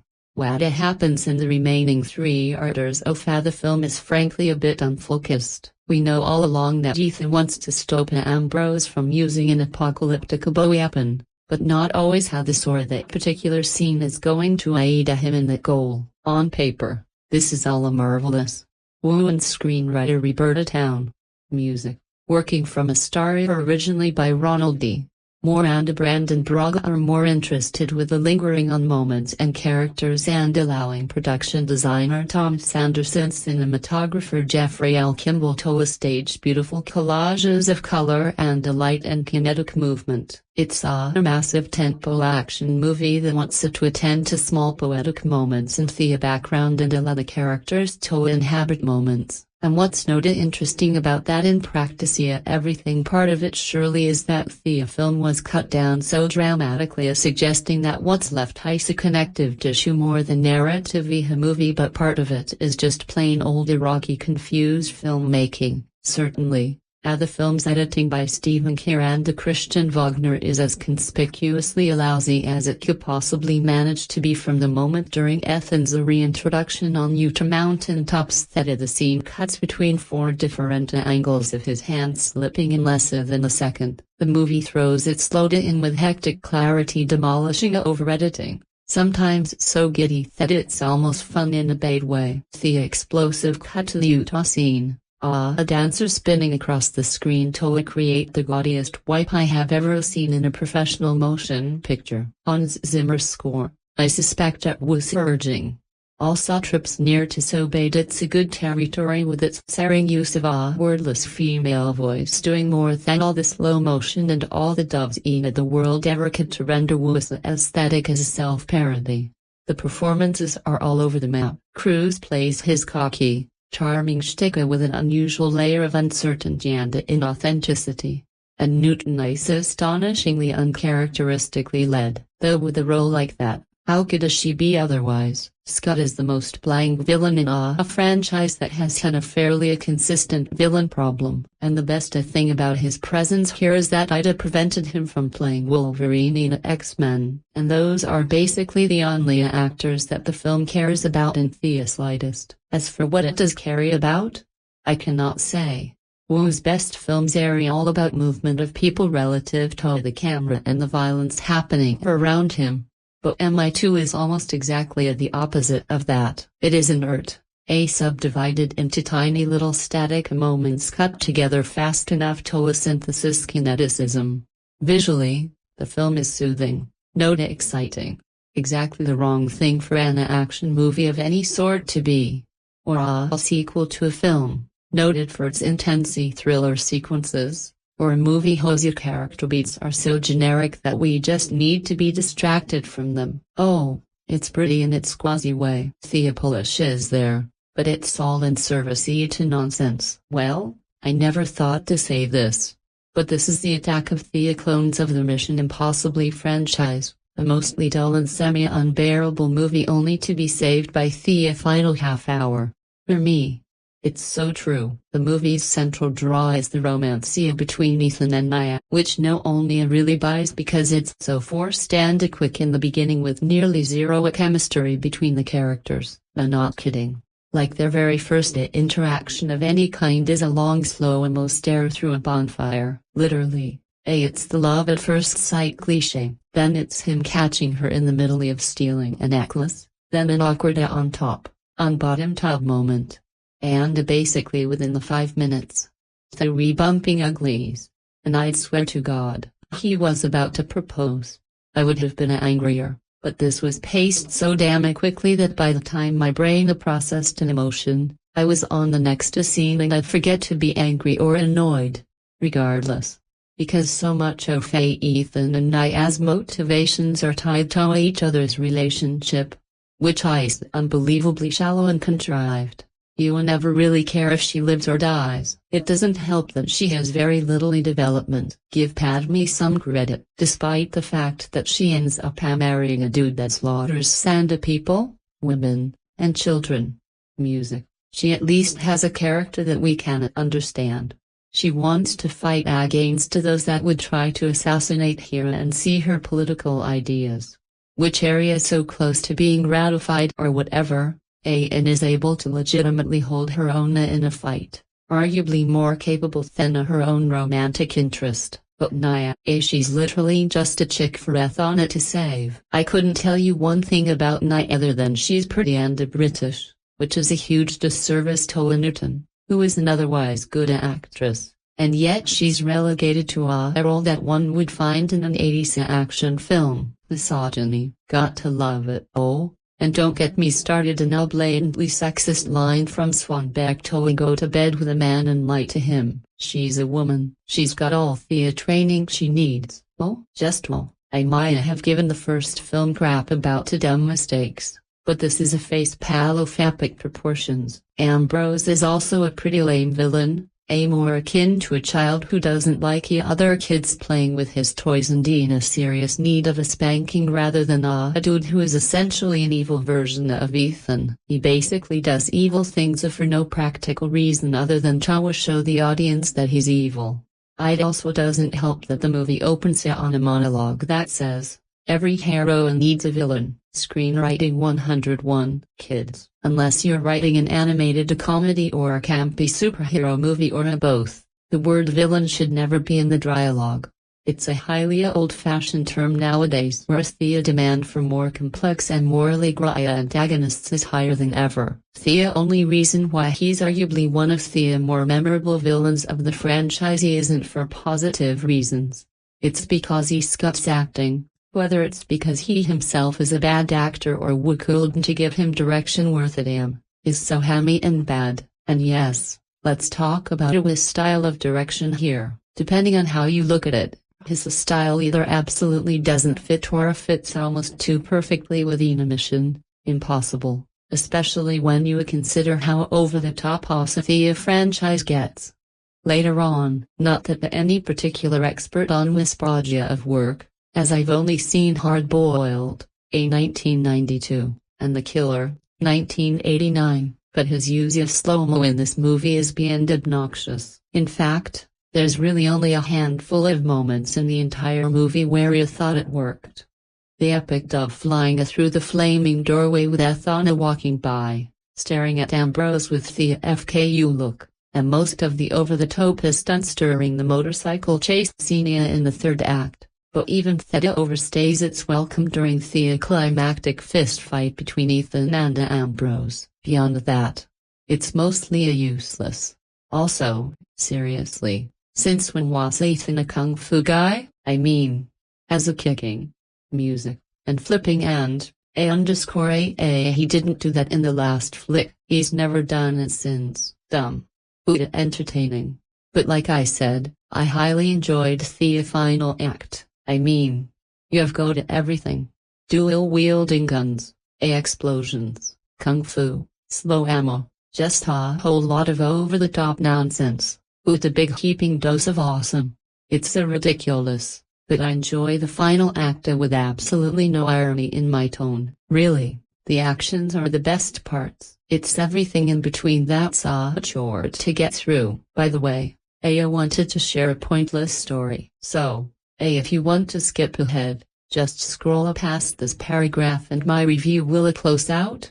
Also, spoilers ahead. Anyway, a boring story. Has anyone heard of the Mandela effect? It's the effect when you remember something one way, but in reality it's completely different. Like you remembering Curious George had a tail even though he never did, or remembering the Captain Kirk saying, "Beam me up, Scotty," even though he never said it in the show. Anyway, music this movie gave me that. In 1996 Sandra Bullock starred in a movie called The Net, a remarkably forgettable film with the only exception being that Sandra Bullock looked amazingly hot in a bikini, but for whatever reason, I remember this movie's climax, specifically, There's a bit where Bullock's character is being pursued by the bad guy of the movie and is hunting her in the dark area. He thinks he sees her and shoots her, but inadvertently kills his female partner. Whenever there's a memory used to creep up on me, I would remember the bad guy screaming when he realized his foolish mistake. However, I rewatched the net some recent years ago, and when this moment came up, I was stunned to realize that the bad guy's only reaction is saying, A_A, to Thesa Day. I was convinced that he screamed in an over-the-top way and wondered to myself how the hell I remembered it the way I did. But guess what? This scene does happen, just not in the net. It happens in this movie when Ambrosia accidentally killed his partner, Hugh Stamp, Richard Roxburgh, wearing a net on a mask. Some freaking how. I mixed Fessy movies up big time, and I have no idea how they were made 4 years apart. Wildly different movies with the only thing in common being the bad guy killing the wrong person. Overall, this was not a good movie by any stretch of the imagination, but give it some credit. It's probably what inspired a perfect mesh of the first film and this one down the line, as the franchise does get over the top like this movie, but with more effort to put into the stories and plots like the first one. So, maybe this is the worst of the franchise, but you got to appreciate what it ultimately lead to, and you got to have fun with that insane climax. I can't say that I would ever rewatch the movie as a whole, but the action's worth revisiting on YouTube, I'd say. Not written very well. Not always the best directed, but hardly the worst thing to come out of Hollywood. I'd say it's only worth seeing once, just to see what it would later inspire. Slowly working my way through the Mission Impossible series because I wanted to watch Dead Reckoning, but for some reason my brain won't let me until we rewatched them all. You can read my review of MI1 here. Now, I'm looking at MI2, clearly directed by Jan Woo, and filled to the brim with cartwheeling gunfights and doves. Yes, all the doves. As a quick digression, Jan Woo believes doves are symbolic messengers of God Source, so they make prominent appearances in all his films, but in not about flying rats. Let's talk about the movie. MI2 seems to take itself far less seriously than MI1. But I honestly can't tell if that's on purpose or just the film showing its age. The action scenes are over the top, the dialogue is trash, and there are so many close-ups of Tom Cruise and then Dewey Newton locking eyes because how else were we going to know they wanted to bang? I laughed out loud in all the wrong places. But early 2000s action really was a special breed of film. Much like the first movie, the acting performances are rough. But Tom Cruise finds his footing a little more in the character of Ethan Hunt. Don't get me wrong, it's still painful to watch any of the film's quiet, brooding moments, but the first entry set the bar low. The other agents on Ethan's crew are mostly forgettable, but that might just be me longing for Simon Pegg only one more movie to go there. Thankfully, the ensemble isn't the focus. It's the action. MI2 has some spectacular fight scenes that feel kinetic and insane. Even the opening shot of Tom Cruise free climbing in Utah was damned cool. I've also a bit ridiculous. Unfortunately, a climactic fight also the worst motorcycle chase I've seen in a movie.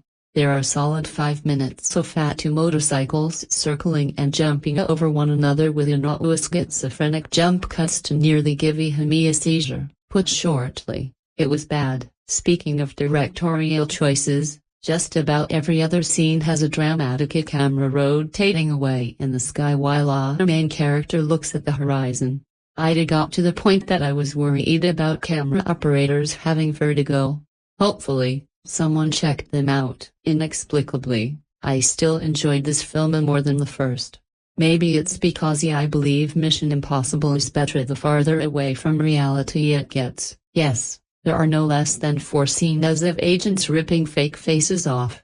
Jan Woo is only 3 years removed from Face Off at this point, so I'll cut him some slack. The acting isn't great, the action is a mixed bag. but I laughed and don't regret the 2 hours I spent with Ethan and the gang. The original Mission Impossible, directed by Brianna De Palma, was a huge success and would naturally get a sequel, instead of the original director being in charge of it. It's John Woo who directs this movie.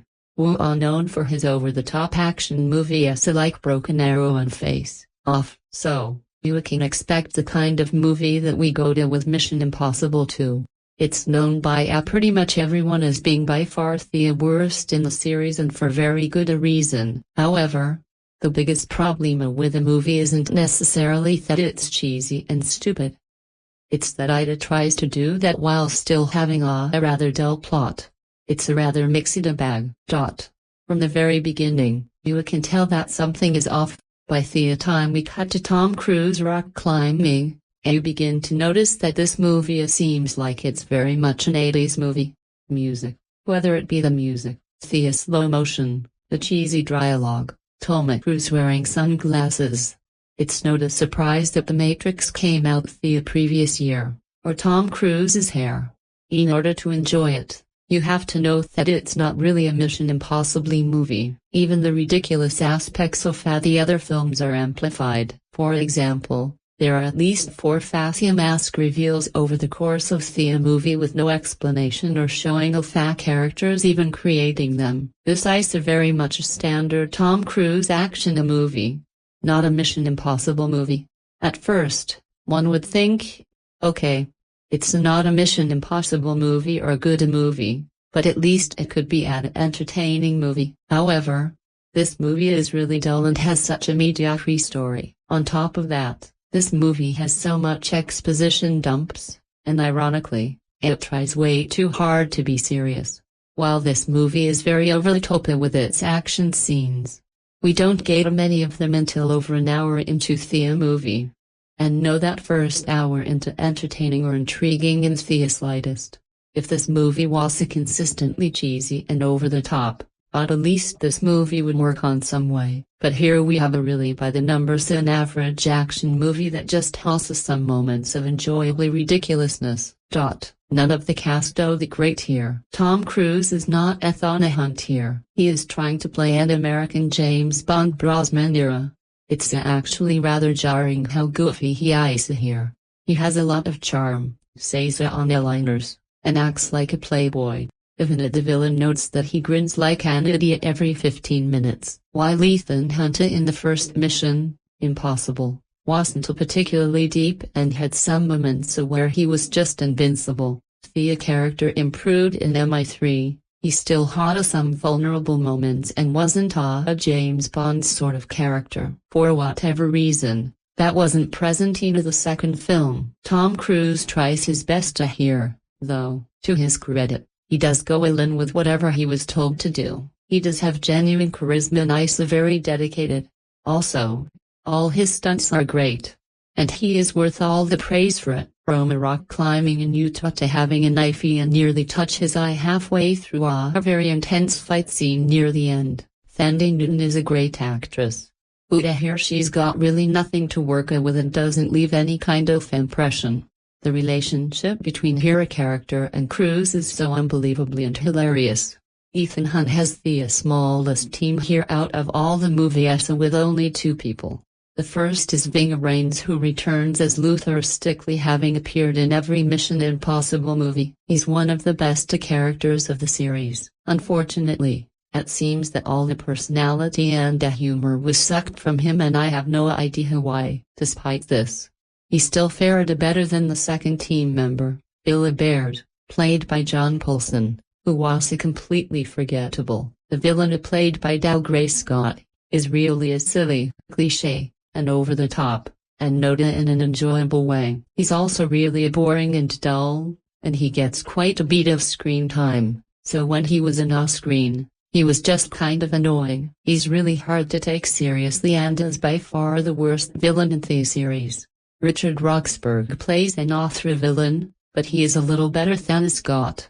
Brendan Gleeson is in this movie for some reason. He plays such a small role. It makes you wonder why he was there to begin with. Anthony Hopkins is also in this movie in one scene for some reason. He just comes and he goes quickly. John Woo is the most prominent person in the entire movie. His style is everywhere. There is an awful lots of slow-mo, even in non-action scenes. There are people flipping and flying everywhere, and there are doves flying in front of the camera. To his credit, the action scenes, for as over-the-top as they are pretty good and entertaining for what they are. In the third act, John Woo dials up the craziness to 11 and is filled with explosions, motorcycles, slow motion, people justing with motorcycles, and jumping in midair to collide with each other.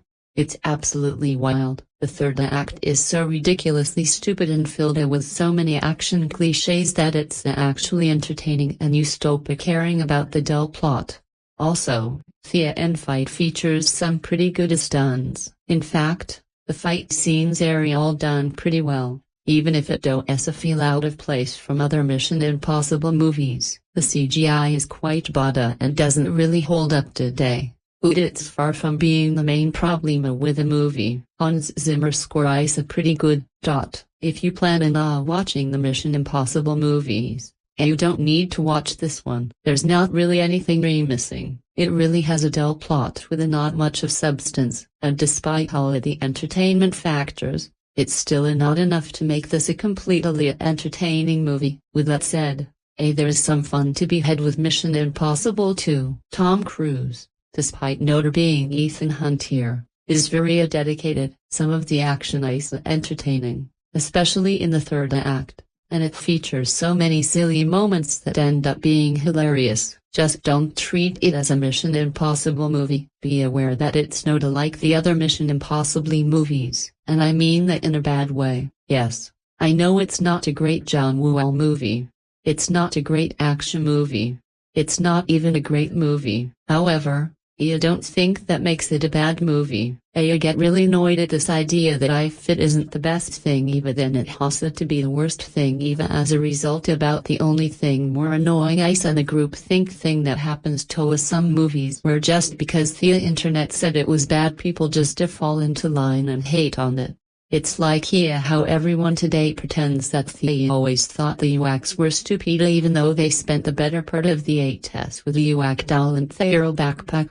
And if they're honest, they'll admit that it was that wicked doll that really gave them their first kiss. Fanboys are essentially liars. They like to claim they always believed this or that, but in reality, their opinions are as fluid and malleable as anyone else's. I've never quite understood why people aren't allowed to change their views with time, but it seems to be a fact that your views on anything from politics to entertainment must remain carved in stone forever and never deviate 1 inch. It bugs me. Yes, there's a lot wrong with this movie.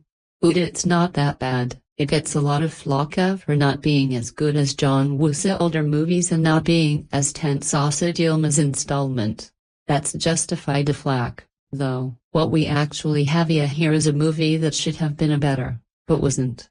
Let's look at why that might be. Dilma's movie didn't make as much narrative sense as it should have, but neither do a lot of Hitchcock movies. And I'm going to get flamed up the butt just for suggesting there's anything wrong with old Hitchcock movies. What the first movie did was create a good atmosphere of tension and drama even if it was at the expense of sense or logic. Lots of people are like that though, so I don't see why we should start to criticize him for it now. However, why should this be a tensy mystery? John Woo is an action director. His movies influenced how action movies would be made in the 90s and 00s. He was one of the main proponents of the heroic bloodshed genre of action movie, so this movie was to be more action, less tension, more zip bang, and less a convoluted plot. Pity it didn't turn out so well. I think one of the reasons the movie didn't turn out so hot was due to wanting one little letter to turn into 2 letters and a number. R was made to become PG-13 in the editing booth, and the movie lost a lot of the weight behind its punch. Of course, rumor has it that was original cut of the film was 3.5 hours, which I can't help but feel would have made a much worse film. Call me an old stick in the mud, but there isn't much reason for a movie to go over 2 hours. 90 minutes is good for lighter fare. There are only 3 or 4 movies that I know that really can justify their 3+ hour runtime. In fact, more than half the movies that I've seen that are more than 90 minutes could use a harsh hand at the editing station. While it's not true of all films, most have areas that you could cut without trouble, and a lot of the cuts should happen during the scripting music phase. Anytime I hear about a movie still being written while it's being made, I hold my head and prepare for the worst. Well, we're past the 3-paragraph mark and I've not talked about the movie at all yet. Let's not spend too much time wondering why that is. As I said, I actually don't think this is a horrible movie. I just don't think it's a great one. So, let's dig in and see why this movie is derided and why I think it's at least okay. The movie starts with one of those fake-out moments when you're supposed to think it's Tom Cruise, only it turns out to be the guy who would have been Wolverine if scheduling on this movie hadn't forced him to drop the troll. The character isn't actually interesting enough to learn his name, so we won't bother. Then we cut to Tom Cruise as Ethan Hunt doing his best impressing of Cap Kirk in Star Trek V. Yeah, just like William Shatner, Tom Cruise wanted to do free climbing on screen. The problem being that the cruises is just not the chat. When he gets to the top of his rocket without the aid of Xenu or Vulcan, a helicopter fires a rocket at him. The rocket contains a pair of Jugen 200A superchromatic peril-sensitive sunglasses, which Hunt slips on and listens to a recording from his boss. He's got to go recruit Thandie Newton's a character named Nyat to help him in his quest. The action on the plane is silly but sort of neat. The climbing is sort of neat and the sunglasses briefing ice is sort of neat. Unfortunately, not much will be neat for a while after this. This being about 2000. It was when while the rumors of Tom Cruise being gay were being whispered at their loudest. The problem is that Cruise has absolutely zero chemistry with Thandie Newton. He looks uncomfortable during the intimate scenes, almost scared even. Budding a romance between them just doesn't work out for me. This is also a Jan Woo movie, which means it's pretty homoerotic. Anyway, Jan Woo's films have always had more interest in the relationships between men than they ever have had between men and women. It's like Willie, he was trying to claim he wasn't gay. Tom Cruise kept picking the gayest things that he could think of. So, let's skip the recruitment, the seduction, and move right on to the so-called plot. A virus has been stolen by not Wolverine, and it's up to Ethan Hunt and company to get Ida back or something. It's slightly more complicated than that, but not by much. It's essentially got 2 MacGuffins, a virus, and the cure for it.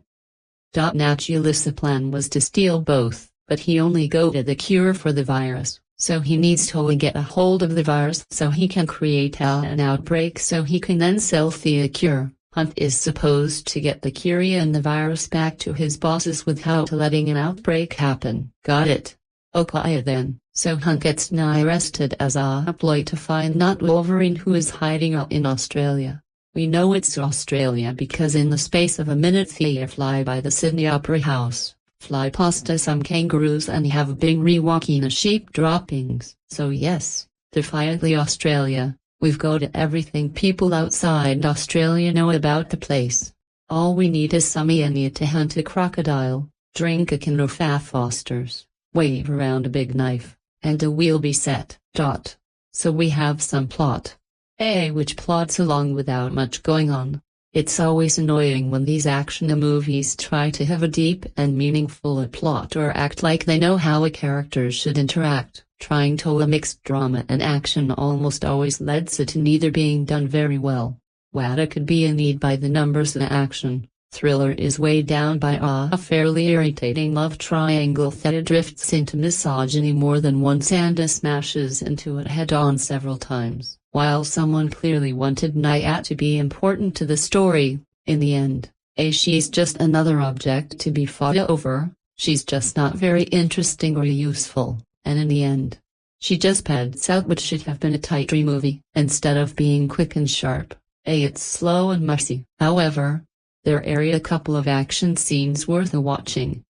After some plot and stuff, which actually includes some Iania explaining the whole plot to Hunt Willie lying in a bed, we come to the first big set piece. Hunt breaks into the pharmaceutical company that has the virus on hand. At the same time, Noda Wolverine breaks into to get the same. He does this with a similar trapeze act like in the last movie. Instead of being dangled by a Frenchman, this time he's dangled from a helicopter. It's silly and makes only minimal sense, but it is pretty cool. Hunt then breaks in and destroys the virus, but Isa interrupted at the last moment by Noda Wolverine, who has come to steal the bug. They stir up such a ruckus that half the security guards in the world turn up with submachine guns. I always have a problem with plans like these. How do they just plan to escape? Are they going to just explain that theory? Totally not, with the guy who was killing the bugs before Hunt could kill the last bug. Nia shows up with an action scene in tow and injects herself with it. The action scene isn't allowed to be nearly as cool as it could have been since Paramount decided they wanted a PG-13 rating. And as a result, the editing is a little poor on the sequence. You can't tell it was the rating chasing that did it because the sequence is cross-cued with Bing Rass in the van being blown up and that bit works while the gunplay doesn't. I must say though there's a line during the scene that hits home. Not Wolverine says that the hardest part about pretending to be Hunt is having to grin like an idiot every 15 minutes. Just about every 15 minutes during the movie. I find that he actually is grinning like an idiot over something. He seems to grin like an idiot a lot during this movie. So Hunt runs away from the fight, leaving Nia in the hands of the baddies. At this point, a race against the clock gets going, and it's pretty much action from here on out. I talk about some of the dumber plot points, but none of them really matter because they're just something to build suspense before the action gets going. Fortunately, action is something Jan Woo is pretty good at, even with the PG-13 hanging over heads and most of the action having to take forms other than the gun ballet. It's pretty good. Not great because Cruz insisted on doing flips and the things that make his fights look like big time wrestling, but good. You have got 3 major sequences. Fighting in a storage complex on an island makes up the first section, and it's not so great. The island stuff is more about suspense than action really. The second section is probably the best. That's where Hunt escapes the island and the bad guys give chase. This includes a decent amount of gunplay and car chasing, which are 2 things I like. Do you ever wonder about the cars that get smashed up and wrecked during these car chases? I do. I always wonder if that's just some poor guy's last chance and the car gets smashed up and he can't afford to get it fixed and ends up jumping off a bridge as a result, or the truck driver who hits a carload of thugs and can't come to grips with the fact that he killed 4 people and descends into a self-destructive spiral of drinking and drugs. Yeah. All of a sudden Tom Cruise is shooting a gun while doing a front wheelie seems less cool, doesn't it? Still, the chase is quite cool and goes into some neat stunt work. The problem is that chase ends and goes into the third section, which is the hand-to-hand combat bit. Hunt and not Wolverine engage in some fisticuffs on a beach after one of the most ridiculous mid-air slams in history. If you look up Me Too and motorcycle justing, you should be able to find people complaining about it. The whole start of the fight is pretty bad. The fact that it ends with a Tom Cruise kicking a gun into the air, flipping, grabbing it as he falls, and then shooting the baddie is pretty out of there. It's like the end of the silliest western you've ever seen. That doesn't make it uncool, it makes it silly. Too silly for some, not too silly for me. You don't even try to take this movie seriously, so it doesn't matter. Once the baddie is killed, the movie is over. No. Really. There are about 2 minutes left in the film once Natalie is shot. Woo never was all that good at endings, preferring to wrap everything up in a look and a sigh. In this case, Hunt and I wander off into the most artificially crowded part 1 I've ever seen in my life. Jan Woo made a few more movies after this. But frankly, His personal brand was pretty badly damaged after this film. He did go back home and make the Red Cliff movies though, and after I get a copy of those, I'll let you know how they fared. Mission Impossible 2 is an amazing film, only that transcends petty squibbles over good versus bad. It goes about as hard as it is possible for a movie to go a nice extra in a way few movies are ever try extra. Watching it feels at times like an out-of-body fever dream. And if I am being perfectly honest, I love every second of it. The film is genuinely hard to describe to the uninitiated, though a good starting point is what if John Woo made a James Bond movie, not just a James Bond movie. Mind you, Uta specifically one of the Pierce Brosnan entries from the 1990s. It has a similar rip from the headline as a threat of the moment. In this case, a bioweapons being bought and sold by big pharmaceutical companies. Dougray Scott's character and performance area obviously modeled on Sean being Nina Goldeneye, the evil version of the hero, equally suave and skilled. Uta having broken bad music, and the earlier car chase, or play encounter between Ethan and Nathan Newton is lifted straight from a similar scene with 007A and Fauna Jansen's Xenia on top in that same film. We even get the very British Anthony Hopkins in the role of IMF for this time around, playing a much more like figure than any of Ethan's other bosses across the series. But that overview only scratches the surface because Mission Impossible 2 isn't a James Bond movie. It's barely a Mission Impossible movie, even accepting it for this franchise's extraordinarily broad self-definition. It is top to bottom a John Woo movie, and so much of his utterly singular style developed in Hong Kong. Heroic bloodshed actionist like A Better Tomorrow and a hard-boiled survives the journey to Hollywood fully intact. Heroes and villains alike dual-wield handguns. A single white dove accompanies the hero as he walks through literal fire.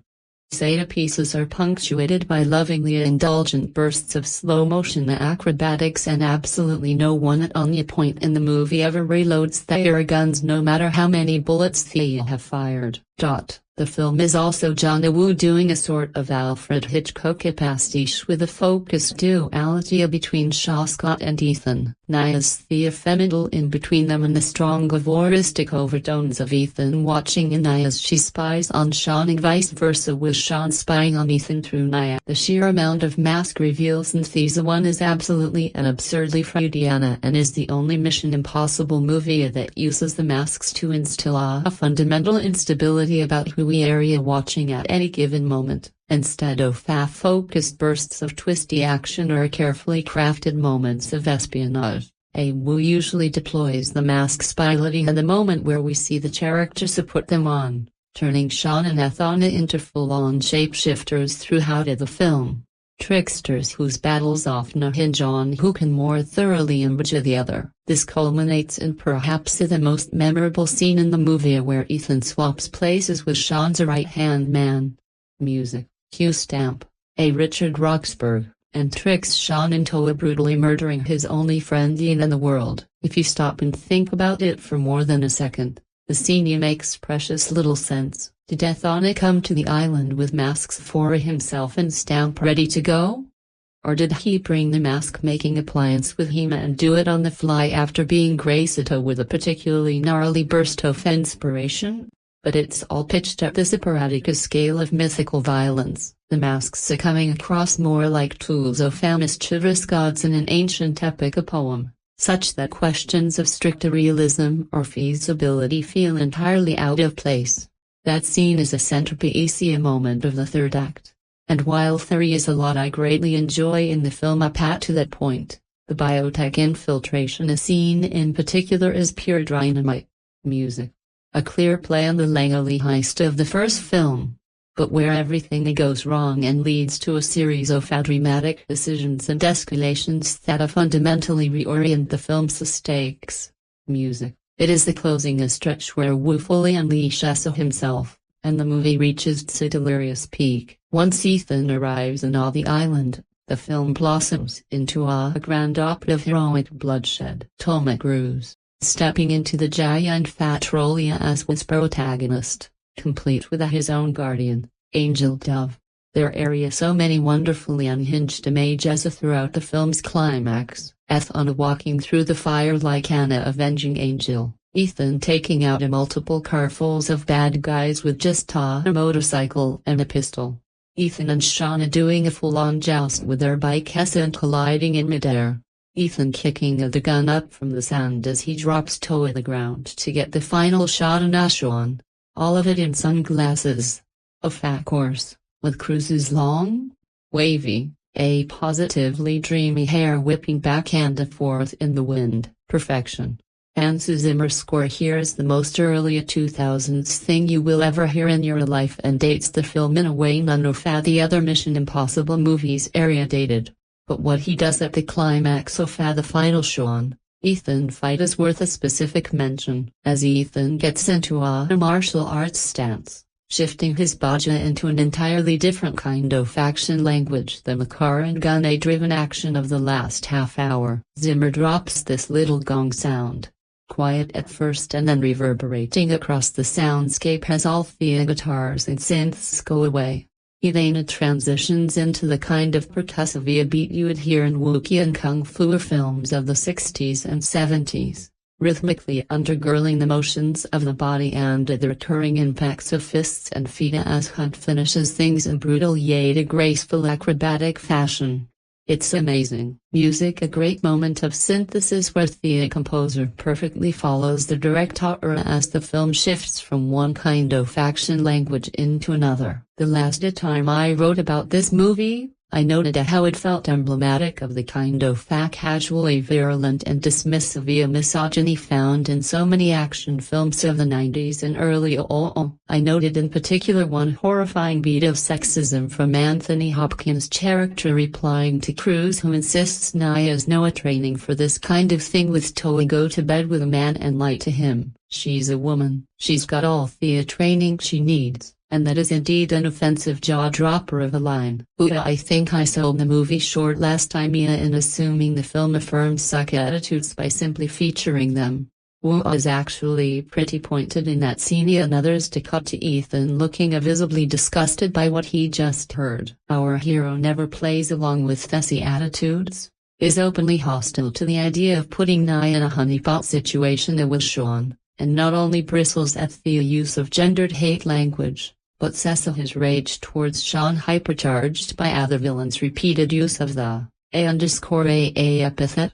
This is not to say the film is at all perfect in its gender dynamics. Naya's last real moment of agency comes when she injects herself with a virus, and she's mostly positioned as an absent, distant object for the men to fight over in the final act. But I also appreciate how clearly the film could see Ethan's heroism as antagonistic towards the misogyny of surrounding characters up to and including his boss. In fact, as weird as Mission Impossible 2 frequently is, I also think the movie is underrated in all the little ways it contributes to Ethan Hunt's characterization, particularly in how the film positions him as a hero. The opening rock climbing scene is a great introduction to the character, showing us that he relaxes in his free time by almost falling to his death free soloing. My favorite flavor of Ethan is the one with at least a couple of screws loose, and in doing so, it also gives you a preview of the kinds of bold stunt-driven storytelling that would eventually become central to the franchise starting in Ghost Protocol. And when the action of the main mission gets underway, Wu's film continually underlines how much Ethan is defined by his refusal to accept collateral damage, his choice to infiltrate the biotech building through an absurd stunt instead of going in guns blazing, leaving him vulnerable to Shauna's machinations, and his refusal to sacrifice Naya after she injects herself with a virus, creating all the action of the third act. But also in later films, Mission Impossible 2 never frames this as a weakness, as Christopher McQuarrie would zero in on in smart and moving ways in the later films. The quality is at the core of Ethan's character, music, and it's what makes his particular brand of heroism so special and relevant in our 21st century media landscape. Not given it that the general reaction to the first installment in the Mission Impossible franchise was good but too much plot, producer cum star Tom Cruise faced a difficult challenge with the sequel. However, as Anthony Hopkins Brosmana brilliantly says, this isn't mission difficult, it's Mission Impossible. Difficult should be a walk in the park. A recruiting style specialist director John Woo to give his take on the seminal 60s series. The result is everything the original wasn't. High-tempo action, a minimal plotting, and an assault to the senses. Not the mind. Attempting to steal a deadly virus named Chimera, a secret agent, Sean Ambrose, Dougray Scott, plans to make a fortune with the antidote. Getting wind of this, agent Ethan Hunt Cruise is sent to recruit a thief and Ambrose's ex-knight Aner Hall, Thandie Newton, so that she can go undercover while he destroys the lava samples. Arguably, this is the most Jan Woo movie that Jan Woo has ever made. There are shootouts with guns in each hand. There are doves flapping by as a firearms blaze. There's constant hair swishing and billowing clothes. Seriously, everything billows. Then there's the operatic martial arts played in slow motion. Indeed, at one point, it's a wonder there isn't a dove flying about with a gun in each talon as his wings swish and billow in slow-mo. And yet, while the movie would probably only last about 45 minutes if everything was played in real time, there's no doubting that it's all very beautiful. Of course, at the other end of the scale, the action scenes are mostly high-energy pulsizing affairs where the attention-deficit disorder masterwork drags you along for the ride. A credit sequence, a mountain climb, a parachute jump escape, a final bike chase. It's pulse-pounding stuff. Shame then, that it all feels a bit empty, while undoubtedly achieving its aim of not confusing anyone with the plot. There's little substance to go with the style and the jarring change in a tone from post-Cold War paranoia to Buaya the Numbers Bond feels like dumbing it down, which it is. We do get a jazzed-up version of the catchy theme tune via a Hans Zimmer's excellent score, but the fake face masks, while perfectly realized as they're pulled off, area overused and show staples like gadgets, spying, and teamwork are largely absent. Music, with returning Big Reese and a newcomer John Polson not given much to do. Still, the latter complaint is hardly surprising, given that we're essentially watching the Tom Cruise show, all in black shades and with constantly billowing hair. Told you, it's true the camera affords him the vital hero look shot after shot, but Tom's arguably never been cooler. While Scott trumps his lines with accent quotability, I'm gagging for it. And Newton looks good next to the crewster. Despite going from a heartless thief to infatuated girlfriend in no time at all, they're basically here to play opposite him. Oh well, but at least Hopkins has fun with his cameo. The second Ethan Hunt film, styled in posters and promotions as MI2, was directed by John Woo. The script was by Robert Towne from a story in first draft I gather by the Star Trek The Next Generation writing team of Ronald D. Moria and Brandon Braga.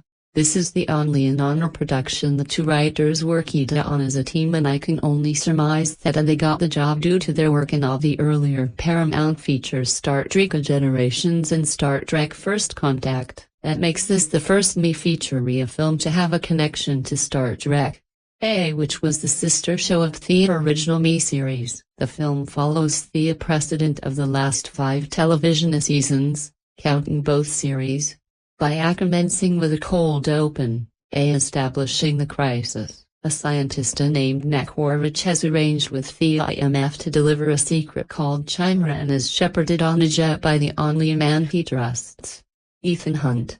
And Tom Cruise's hair is considerably longer than it was the last time.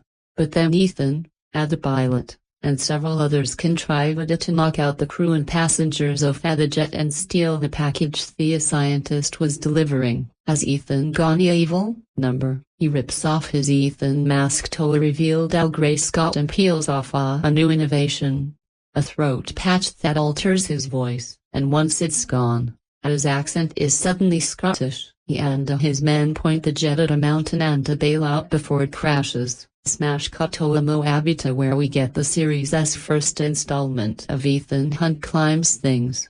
In this case, an insanely dangerous free climb of a really high thin mesa, which a crews did without a net but with a harness. Once he's at the top, a helicopter flies in and fires a projectile, which Hunt opens to find a pair of sunglasses that play the mission a briefing for him in the dulcet tones of Anthony Hopkins.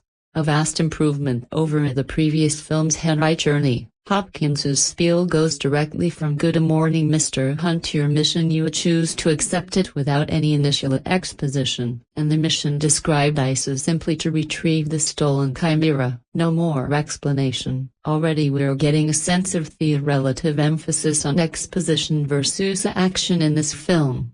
Ethan's told he can pick two team members of his choosing, but must also recruit Nannerl Newton, a master thief. Hopkins's voice adds that Hunt should meet him in a civil in 48 hours, and appends a note that the next time Hunt goes on a vacation, he should let the IMF know where he's going. Ethan tosses the glasses aside as they self-destruct in a fiery explosion right in front of the camera, leading into a totally incoherent barrage of images under the titles. Oh? Is this a John Woo film? Hans Zimmer provides a rock score that at this point only approximates the main title theme using the ostinato and the chord structure but not the main melody. In Seville, Hunt has some enchanted evening moment with Naya that is see a stranger across a crowded room as they gaze at each other in slow motion across a stage where flamenco dancers are performing. The dancers, by the way, are essentially the only women in the film other than Naya. This film fails the Beulah test on every possible level. Ethana interrupts Naya as she breaks into a sapphire by a bathtub, and she pulls this mana she's just met into the bathtub into a sexually suggestive position of Thea hide from someone, and they continue to flirt blatantly as he lets her open Thea's safe. But then he trips the alarm and gets her out of the jam by selling Thea pretends that she's his assistant in a security test of the alarm system, making her return the necklace to its owners first. He tries to recruit Hira Frame Fairy but she's not buying. So the movie gets even more self-indulgent as he calls her on her car phone the next morning while chasing after her in another sports car. They engage in a stupidly dangerous car chase that risks the lives of innocent passers-by as well as each other. And there's this totally dumb moment where he crashes his car into hers to keep her from going off a cliff, and they spin out together in a slow motion while exchanging a romantic look. And once she almost goes over another cliff and he pulls her to safety, that's somehow all the courtship they need to end up in bed together. I'm not sure that's what the phrase whirlwind a courtship is supposed to mean. So Nathan meets with Hopkins, who went uncredited in the film but whose name in the script was Mission Commander Swanbeck. Swanbeck explains that since Naka Horvich would only meet with Hunt and Hunt wasn't available, the IMF sent in Sean Ambrose, Scott, who served also Hunt's double on a couple of missions. But Ambrose went rogue to steal the chimera, whatever it is. Ethan is shocked to learn that Naya was recruited because she's Ambrose's old flame whom he desperately wants back. So, her job was to rekindle their romance. Ethan's dismay at this might be more convincing if there were more to their relationship than one meet cute, several counts of reckless driving and a one-night stand. Swanbeck also gets in a sexist linea about how just being a woman qualifies her to sleep with a man and lie to him. Ethan doesn't want to make her do it, but apparently that whole should you decide to accept it thing doesn't mean much anymore. He insists it would be difficult, but Swanbeck says, "This isn't mission difficult, it's mission impossible." Ouch. Too meta. Would have it worked better if he'd said, "This isn't the difficult missions force. It's the impossible missions force," because that's what they actually call it in the universe, guys. But then more Braga are the same duo who heads Africa say, "You're astronauts on some kind of fast Star Trek." Anyway, Naya's reluctant, but Hunt convinces her to go in, promising to have her back. She says it'll only be convincing if she's in trouble that only Ambrose can get her out of. So, They arrange for a publicized arrest so he'll come and bail her out. He takes her to his compound located in Sydney Harbour, the second time a movie-length installment has used that location. Finally, more than half an hour into the film, we hear a rock version of the Scaffron main theme over a brief montage introducing the two supporting team members, Luther Stickle, Ving Rhees, the master hacker returning from the first film, and Billy Baird, John Polson, who's basically just the pilot and the comic relief. He's sort of an Australian prototype for Simon Pegg's Benji from the following films, but with a less personality or screen time. Their command post is a small house in the outback. For some reason, Luther has the only computer that can track or detect the chip implanted in Nia, so they can follow her via satellite. Yep. Not only is she the only woman in the film, but they've got her low-jacked. And Ambrosia is rather forceful about getting her in a bed once they're reunited. Ambrose is also quite upset at his sidekick Hugh, Richard Roxburgh, for making the entirely reasonable suggestion that Nia might be a plant. Later at the horse racing track, I didn't notice if it was the same racetrack used in a couple of the Revival's episodes, but I wouldn't be surprised. Ethan and Billy make contact with Nia while Ambrose meets with Lord Brendan Gleeson, the head of Biotech Pharmaceuticals, and shows him data on a digital camera's memory card. Ethan has Nia pickpocket the card and deliver it to him so Luther can view and copy it. The data reveals that Jira is a deadly virus, sort of a superflu created to test the universal flu antidote, call it a Bellerophon. Ambrose has the cure and is taking bits from terrorists and rogue states, but he lacks the disease, which he wants. Ethana tells Nia he'll get her out, then sends her to return the disc to Ambrose's jacket, but she gets agitated and puts it in the wrong pocket, which he notices. Later, she's met by Ethan. Woe tells her she has to stay inside and do everything Ambrose says. At the same time, we cut to Lo being abducted and met by what appears to be the late Naka Horvich, who makes him think he's been infected with Chimera and goads him into a rather stilted confession that he deliberately created the super virus as an incentive to market his super cure. As well as deliberately exposing and killing one of his scientists to test it. Nekorvich knocks him out again and takes off his mask, revealing Ethan. And then we're back to the continuation of the scene with Ethan and Nia at Ambrose's compound. Was what we just saw a flashback? No. Once Nia leaves, we find that Ambrose was impersonating Ethan again and now knows Nia is a spy.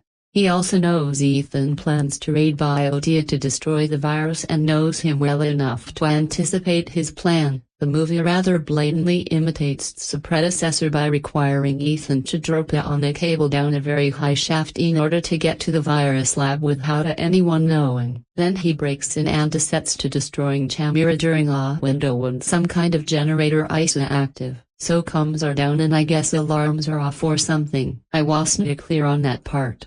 But Ambrose breaks in another way with Nia allowing Luther to track them, but Luther can't warn Ethan. Plus, he almost gets blown up by Athabatus. For some reason, the Chimera is in several handy injector guns, and just before Ethan can destroy the last one, the bad guys arrive, and there's a real long firefight before the injector falls on the floor, and Ambrose gives a hold fire order so it doesn't break open. He sends Nia to retrieve it as a hostage for Ethan's cooperation, and Ethan has finally figured out that Nekorvich injected Chimera into his own blood and Ambrose's love of killing kept him from retrieving a sample the first time. This serves little narrative purpose except to inspire Nia to inject herself with the virus so Ambrose won't kill her.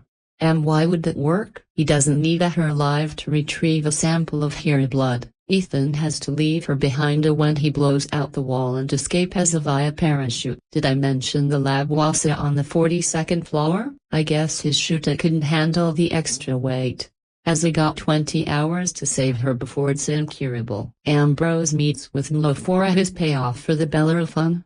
Uta demands not only money, but stock options. He's released Nia into downtown Sydney as a typhoid Mary, planning to start an epidemic that will create greater demand for the Belrivan cure and make a biocide stock invaluable. It's actually a rather clever plan, except for their total and crashingly stupid failure to place Nye under any kind of supervision. More on that in a bit. We get Ethan Hunt climbing things part 2 as he climbs up to their island meeting place. Then he breaks in and deals with the guards in the corridors of the compound, and there's a moment where he does a patented Tom Cruise run in slow motion through a flock of doves at Earth 3 because John Woo. He blows the door of the meeting room and gets Hugh's attention. And Hugh comes after him and he releases a grenade and there's a kaboom. And then Hugh drags a mute Ethan allegedly with a broken jaw before Ambrose who shoots him dead. But then he realizes he killed a Hugh in an Ethan mask with his mouth duct taped underneath. And Ethan in a Hugh mask has absconded with Theobula Ivan and Chamir reviles. And also, there are doves in the hallway, which leads to an absurdly long chase with the cars and motorcycles that endangers a lot more innocent motorists before gradually getting pared down to Ethan and Ambrose dueling on motorcycles and then charging at each other and leaping off their bikes, which spontaneously explode at exactly the same time for no clear reason, and then having a huge martial arts fight. And at this point, Ia finally realized this was supposed to be an over-the-top cartoony Hong Kong action flick and just kind of treated going with it. Still pretty stupid. Uta Cruz does his own stunts pretty impressively, although, I could have appreciated the stunt work better without all the slow motion. Meanwhile, Ainaya has wandered off to a cliff that she plans to throw herself off of rather than infect the city. Gee, I guess it didn't occur to Ambrose that she might have functional legs and a will of her own and should be guarded. I mean, having her stay in downtown Sydney was only the linchpin of his entire plan after all. But Luther and Billy intercept her just before she clipped Vesa and bring her to Ethan. But they have to pause for the final shootout between Ethan and Ambrose because he stupidly got into another slugfest with Ambrosia after getting a decisive edge over him and because Ambrose insulted Nia. But it doesn't do much more than prolong the already extremely prolonged action since Nia gets the shot in time. And then Ethan lies to Anthony Hopkins about the accidental destruction of the last chimera sample he was supposed to retrieve intact. And then he and Nia walk off in a park by Sydney Harbour.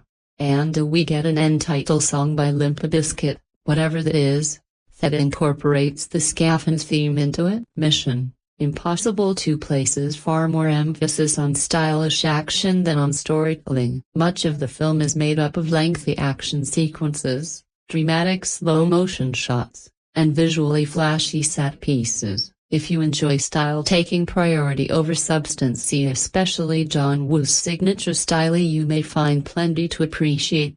For me, however, the movie often feels exaggerated to the point of being unintentionally ridiculous. The romance between Ethan Hunt and Nia is one of the film's weakest elements. Their relationship develops so quickly and unrealistically that it's difficult to become emotionally invested.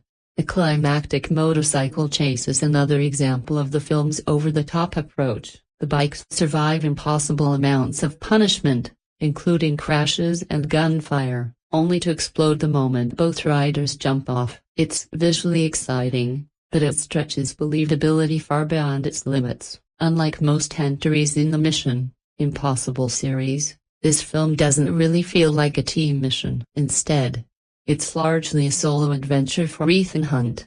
While Luther and Billy are pushed into supporting roles, aside from the racetrack sequence and the operation to capture McCloy, there are very few elaborate espionage schemes or team-based tactics. It's also the only film in the franchise that doesn't use the famous self-destructing mission briefing, making it feel even more disconnected from the series' identity. Hans Zimmer's score leans heavily into a driving hard rock sound that didn't leave much of an impression on me. My opinion of Zimmer's work often depends on the director he's collaborating with. I find many of his scores for Christopher Nolan films dominated by loud, droning, atmospheric chords that become repetitive over time. On the other hand, I greatly enjoy his music for Guy Ritchie's Sherlock Holmes films and The Amazing Spider-Man 2, where his compositions are far more melodic, inventive, and memorable. While Mission Impossible 2 isn't nearly as overwhelming as some of his Nolan collaborations, its soundtrack still feels fairly forgettable. One aspect I do appreciate is that this is the only film in the original four where Ethan Hunt isn't accused of treason or forced to evade his own agency. He has the full support of the IMF and operates with an officially sanctioned team throughout the mission. Ironically, though, the team receives very little attention. In many ways, Sean Ambrose feels more like the mastermind audiences expect from an IMF operative, using deception, strategic planning, and coordinated teamwork more effectively than Ethan himself. Tom Cruise delivers a more relaxed and confident performance than he did in the first film, although Ethan Hunt still isn't given much of a distinct personality. Cruise is convincing as an action hero and romantic lead. Unfortunately, the romance is so underdeveloped that it reveals more about Ethan's motorcycle skills than his emotional depth.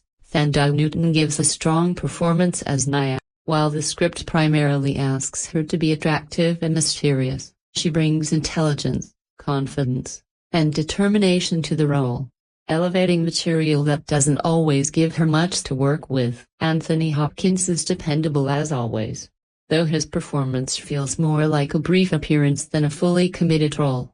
The rest of the supporting cast performs competently but doesn't leave a lasting impression. Ultimately, this isn't a film driven by character development or intricate spy drama. It's built around explosions, car chases, martial arts fights, spectacular stunts, slow-motion action, white doves, and plenty of cliff climbing. At times, it feels less like a genuine IMF mission and more like an exaggerated action fantasy written by someone imagining the ultimate spy adventure. The film is undeniably flashy, but it's also shallow and self-indulgent, making it one of the biggest departures in the Mission Impossible franchise. In some ways, it succeeds at delivering exactly the kind of stylish action spectacle it aims to be, arguably more confidently than the first film achieved its own ambitions. The problem is that what it wants to be isn't necessarily what longtime Mission Impossible fans expect. Thankfully, the series didn't continue in this direction. The lengthy gap before the next installment allowed the franchise to reinvent itself once again, leading to a much stronger and more balanced future. The story itself is straightforward. After a IMF agent Sean Ambrose steals the deadly chimera virus, Ethan Hunt must stop him before he can unleash a global catastrophe. Compared to the complex espionage plot of the first film, this sequel adopts a much simpler save-the-world storyline. That's not inherently a bad thing. Sometimes a classic hero versus villain adventure is exactly what an action movie needs, and when the film focuses on that conflict, it's genuinely entertaining. The biggest issue is pacing. The first half moves slowly, spending too much time on the romance and style without advancing the story enough. Once the second half begins, however, the film finally finds its rhythm, delivering the fast-paced action, exciting set pieces, and focused narrative that audiences came to see. The characters, however, remain fairly one-dimensional. The original film gave its cast meaningful development and emotional complexity, whereas this sequel simplifies many of them into familiar action movie archetypes. Ethan Hunt, in particular, evolves from a resourceful and vulnerable spy into something much closer to James Bond, a nearly unstoppable action hero. While that version of Ethan is undeniably entertaining to watch, it sacrifices some of the depth that made the character more compelling in the first movie. Even so, Tom Cruise fully commits to the role, carrying the film with his charisma, athleticism, and screen presence. Although Mission Impossible 2 isn't the strongest entry in the franchise, it remains an energetic, visually stylish action film that succeeds as popcorn entertainment, even if it falls short as a true Mission Impossible experience. Dougray Scott plays the film's main villain, Sean Ambrose. While he may not rank among the franchise's most memorable antagonists, he serves the story well as a capable rival to Ethan Hunt. Scott delivers a solid performance, giving Ambrose enough confidence and intensity to make him a believable threat. Thandai Newton stars as Nia Nordhoff-Hall, a skilled professional thief recruited by Ethan for the mission, with whom he eventually falls in love. Although Nia often feels more like a conventional love interest than a fully developed character, she still has several meaningful moments that allow her to contribute to the story. Newton brings charm and emotional depth to the role, making the character more engaging than the screenplay sometimes allows. The supporting cast includes Ving Rhames, Anthony Hopkins, Richard Roxburgh, John Polson, Brendan Gleeson, and Ray Ringer, but a three-fourths side, all of whom deliver dependable performances in their respective roles. The film's score, composed by Hans Zimmer, is one of its highlights, blending orchestral music with acoustic and slightly distorted electric guitars. Zimmer creates a distinctive soundtrack that adds energy and excitement to many of the film's action sequences. Even the Limp Bizkit version of the Mission Impossible theme works surprisingly well, especially during its instrumental sections, which complement the film's fast-paced style. Unlike the first film, which was directed by Brian De Palma, Mission Impossible 2 is directed by John Woo. For the most part, Woo does an impressive job behind the camera. His visual style is immediately recognizable, featuring dynamic camera work, stylish editing, and beautifully composed shots. When the action begins, Woo truly shines. The action sequences are fast-paced, intense, and entertaining, delivering plenty of adrenaline despite the film's PG-13 rating. Whether it's the spectacular motorcycle chase, explosive shootouts, or hand-to-hand combat, Woo demonstrates why he is considered one of the greatest action directors. Love them or hate them, his signature slow-motion shots and iconic doves have become trademarks of his filmmaking style. Mission Impossible 2, 2000, is a film that fully embraces style, but struggles to deliver the gripping spy thriller that made its predecessor so memorable. Following the enormous success of Brian De Palma's Mission Impossible, 1996, expectations for the sequel were understandably high, especially with legendary action director John Woo taking over. Unfortunately, what could have been a sophisticated espionage thriller instead becomes an overly stylized action movie that often sacrifices suspense, intelligent storytelling, and narrative depth in favor of slow-motion shootouts, exaggerated romance, and spectacular set pieces. The story follows IMF agent Ethan Hunt, played by Tom Cruise, as he races to recover a deadly biological weapon known as Chimeral before it falls into the wrong hands. The virus had been stolen by rogue IMF agent Sean Ambrose, portrayed by Dougray Scott, who plans to profit by releasing the virus and selling its antidote. To stop him, Ethan recruits professional thief Nia Nordhoff-Hall, played by Thandai Newton, whose past relationship with Ambrose allows her to infiltrate his organization. What follows is a familiar game of deception, betrayals, daring stunts, and explosive action. While the premise is perfectly suitable for an action spy film, the execution falls short. The story lacks the intrigue, mystery, and intelligence that made the first movie so engaging. Instead of feeling like a carefully crafted espionage thriller, it often resembles a generic action blockbuster.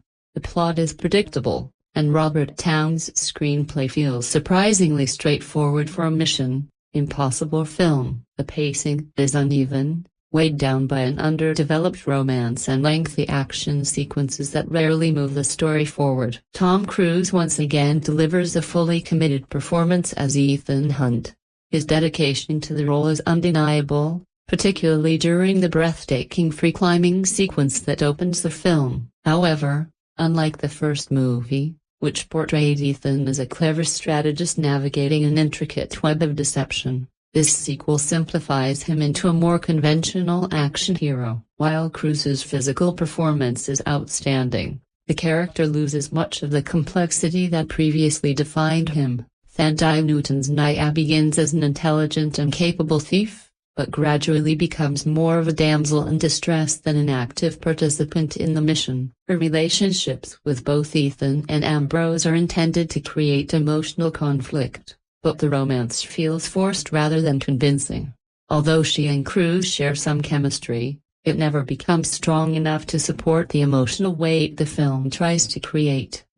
Sean Ambrose is ultimately one of the weaker villains in the franchise. His motivations are predictable, his personality lacks genuine menace, and he never truly feels like a dangerous opponent for Ethan Hunt. Compared to later villains such as Owen Davian in Mission Impossible 3 or August Walker in Mission Impossible: A Fallout, Ambrose is largely forgettable. His dialogue relies on familiar villain cliché copyright-esque, and his rivalry with Ethan lacks the psychological depth needed to make their conflict truly compelling. Ving Rhames returns as Luther Stickle, providing continuity from the first film along with occasional humor, although his role is relatively limited. The rest of the supporting cast, including Richard Roxburgh as Ambrose's right-hand man and Brendan Gleeson as a pharmaceutical executive, perform competently but are given little opportunity to leave a lasting impression. John Woo's unmistakable directing style is both the film's greatest strength and its biggest weakness.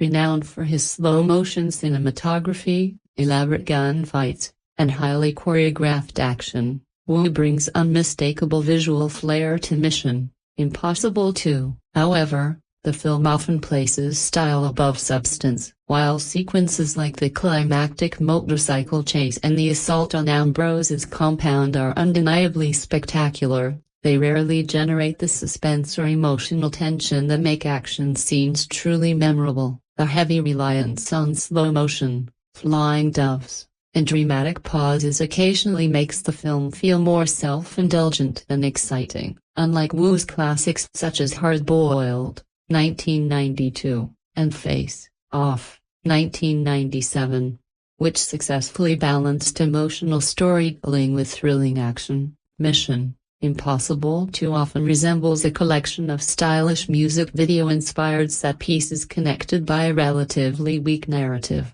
The hand-to-hand combat, especially during the final confrontation, is well choreographed and visually impressive. However, Ethan's fight with Ambrose lacks a genuine sense of danger or emotional consequence. Instead of delivering a tense and satisfying climax, it feels like an extended showcase of Tom Cruise's athletic abilities. One of the film's biggest shortcomings is its attempt to place a romance at the center of the story. The relationship between Ethan and Nia feels underdeveloped, with very little emotional foundation beyond immediate attraction. Despite the considerable screen time devoted to their romance, it never becomes emotionally engaging. An early seduction scene, filled with slow-motion glances and dramatic music, is intended to establish chemistry but instead feels artificial and out of place. Rather than adding emotional depth, it distracts from the franchise's greatest strengths: espionage,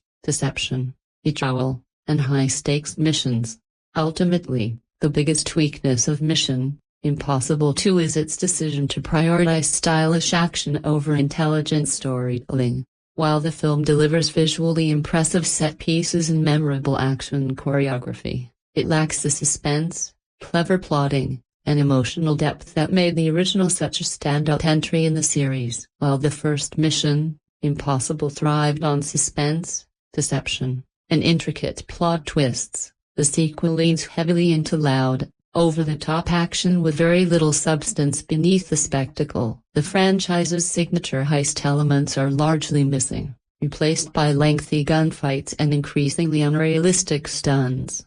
For example, Ethan Hunt's mission to infiltrate the biocide facility and recover the deadly virus lacks the precision and clever planning that made the iconic Langley break-in from the first film so memorable. Instead of a tense, meticulously executed operation, the sequence quickly turns into an explosive shootout that feels more like a generic action movie than a classic Mission Impossible mission. The film's main villain, Sean Ambrose, also falls short. His scam never reaches the level of complexity needed to make him a truly compelling adversary. Unlike the original film, where Ethan constantly had to outsmart his enemies through strategy and deception, Mission Impossible 2 relies far more on brute force than intelligent espionage.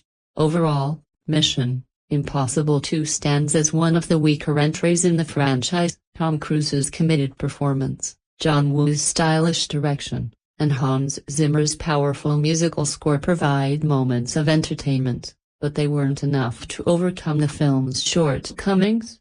A forgettable villain, an underdeveloped romance, and an over-reliance on slow-motion action leave the movie feeling shallow, especially when compared to later installments like Mission Impossible: A Ghost Protocol, 2011, Rogue Nation, 2015, and Fallout, 2018, which successfully balance thrilling action with smart, engaging storytelling. In many ways, Mission Impossible 2 feels like a product of early 2000s action cinema.